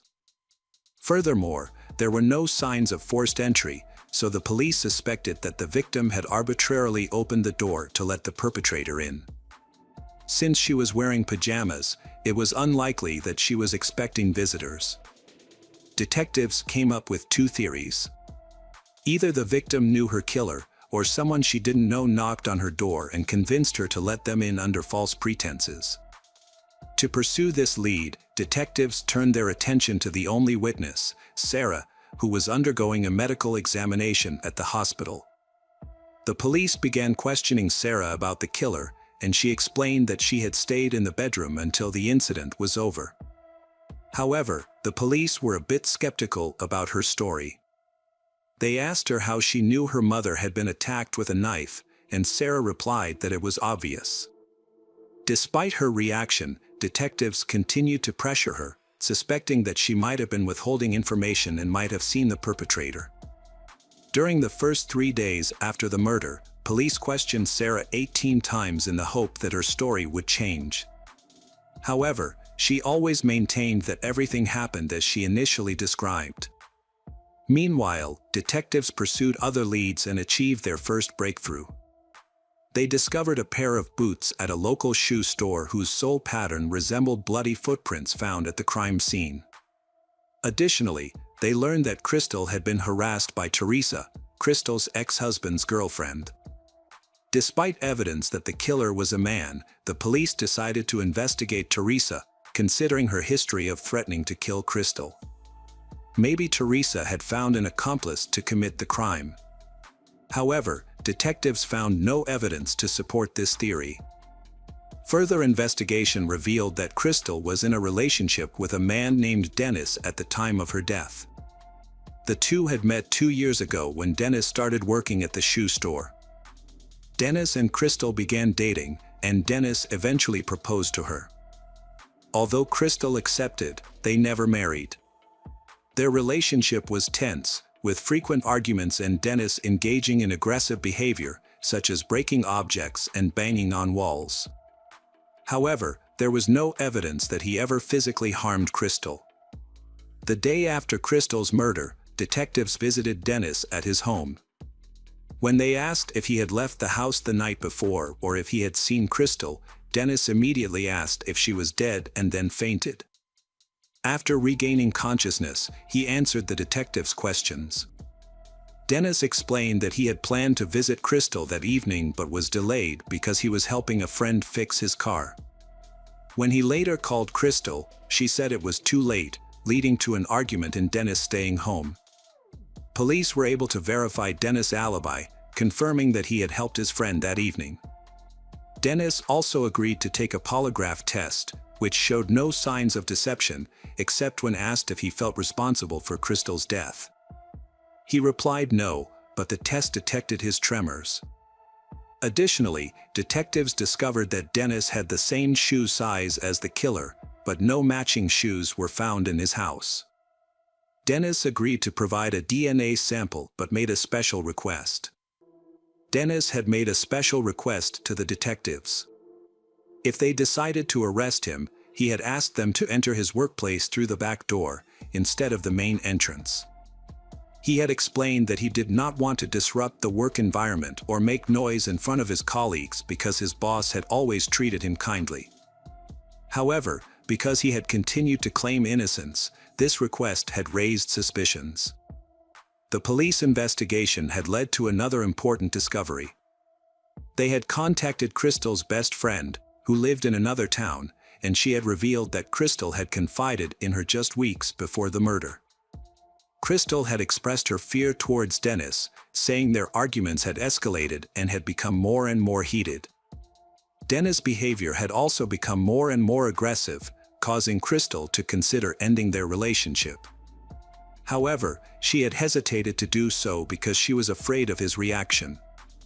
Detectives had also interviewed one of Crystal's co-workers, but she had not provided any useful information during their conversation. However, as soon as the police had left, Dennis had gone to the person's workplace and had begun asking about her conversation with the detectives. The police investigation had continued despite the lack of evidence against the initial suspect, as DNA test results would have taken several months to process. Meanwhile, they had pursued other leads. A strange tip had led them to a local man named Donnie, who had allegedly bragged about killing Crystal while drunk at a party. However, when questioned, Donnie had claimed to have no memory of the party and had denied any involvement in the murder. The police investigation into Crystal's murder had had difficulty finding any concrete clues. In an effort to uncover new information, Crystal's family had offered a $10,000 reward and had distributed flyers around town. However, Teresa, Crystal's ex-husband's girlfriend, had been seen repeatedly tearing up these flyers, raising suspicions. The ex-husband, Tom, had been thoroughly investigated but had eventually been ruled out as a suspect due to his severe alcoholism. His heavy daily drinking had made it unlikely he would commit a crime, and he had had no clear motive. Police had also investigated two other men Crystal had dated after her divorce but had found no evidence linking them to the crime. All three men, including Tom, had provided DNA samples to be sent to a laboratory for analysis. 9 months after the murder, the lab results had finally come in, but they hadn't matched any of the suspects, including Dennis. This had left detectives with no new leads. They had asked to take Dennis's DNA sample again for further testing, but the results had still been the same. The investigation into Crystal's murder had hit a dead end, causing detectives to reinvestigate their only witness, Sarah. They had suspected that Sarah might be hiding information or that a traumatic experience had caused her to repress memories of the killer. To question her further, police had gone to Texas, where Sarah was living with her aunt. A polygraph test had been administered to Sarah, but the results hadn't shown any deception. Despite this, investigators had continued to question her for days, asking the same questions over and over again. However, Sarah had always maintained that she had not seen the killer. The case had remained unsolved for several years, police had continued to interview potential suspects and follow up on leads. But to no avail. The breakthrough had come in the late 1990s with the introduction of the FBI's DNA database. Investigators had uploaded the killer's DNA sample, but unfortunately, no matches had been found. The detective asked Sarah to work with a psychologist to try to recall any repressed memories of the crime. Even though Sarah agreed, the psychologist ultimately concluded that she really didn't remember anything and was telling the truth about not seeing the killer. The case remained unsolved for many years. Detectives continued to investigate but found no new leads. This changed in 2006 when a surprising development occurred. A DNA sample was entered into the FBI database and it matched blood and semen left at the crime scene where Crystal was killed. The DNA belonged to a man named Michael Hutchinson, who was never suspected in the case. Detectives discovered that in 2003, Hutchinson was arrested for assault and threatening with a weapon, resulting in a sentence of 6 months in prison and 3 years of probation. During his arrest, a DNA sample was collected, but it was not uploaded to the FBI database at the time. It was instead stored in a laboratory. 3 years after the initial DNA sample was taken, Michael was arrested for drunk driving with his children. He was released on bail but failed to appear in court, leading to jail time. Ironically, Michael was arrested on the day of the wedding and put in a prison cell. His DNA sample was retrieved and quickly uploaded to the database.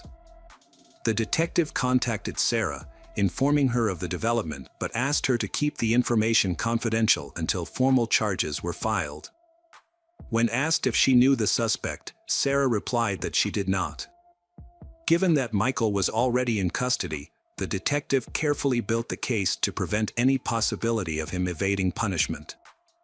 Further investigation revealed that at the time of the murder, Michael lived in Bridgeton, just 2 miles from Crystal's residence. When he was 19, Michael lived near the Italian restaurant where Sarah called the police. He regularly drove to his mother's house, which was just a short distance from Crystal's, meaning he often passed by her residence. The detective discovered that Michael could have easily encountered Crystal multiple times before the murder. When questioned in prison, Michael insisted he was not involved in Crystal's murder and denied knowing her, despite the presence of his semen and blood on her body at the crime scene. The detective found his denial unconvincing. During the visit to the prison, the detective observed the noticeable scar on Michael's palm. This was very significant because it was likely that Crystal's killer injured his hand during the crime. While this alone would not have been enough evidence in court, combined with DNA evidence, it contributed to Michael's eventual murder charge. According to the prosecution, Michael, an illegal drug user, saw Crystal as he passed her house on the night of the murder. He decided to assault her, leading to her death. While Michael refused to confess, the available evidence clearly showed that he was responsible for the assault and murder of Crystal. During the trial, an explanation was found for the murderer's lack of fingerprints at the crime scene. It turned out that Michael's job as a bricklayer was the reason. Over time, the constant wear and tear on his hands had erased the patterns on his palms, making it impossible for him to leave fingerprints. Michael presented testimony about his timeline to defend himself. He claimed he had met Crystal at a bar and they had returned to her place to have consensual sex. However, his story became suspicious when he described a strange man wearing a black motorcycle jacket breaking into the house, knocking him unconscious, and killing Crystal. When Michael regained consciousness, he allegedly tried to fight off the attacker but had injured his hand. The attacker then fled, and Michael also left the crime scene without a reasonable explanation. Michael's story was very unconvincing. The investigation revealed that the only shoe prints at the scene had belonged to Michael. If his story was true, the intruder would have had to take off his shoes before entering the house, which still wouldn't have explained the lack of other marks on the floor. Furthermore, no witnesses had come forward to confirm that Crystal had been at the bar with Michael. The trial ended on April 9, 2007, with Michael being unanimously found guilty. As a result, he received a life sentence without the possibility of parole and remained incarcerated. Sarah's life was deeply affected by her mother's death, but she found the strength to move forward with time. She pursued further education, became a writer, and wrote a book about her mother's murder.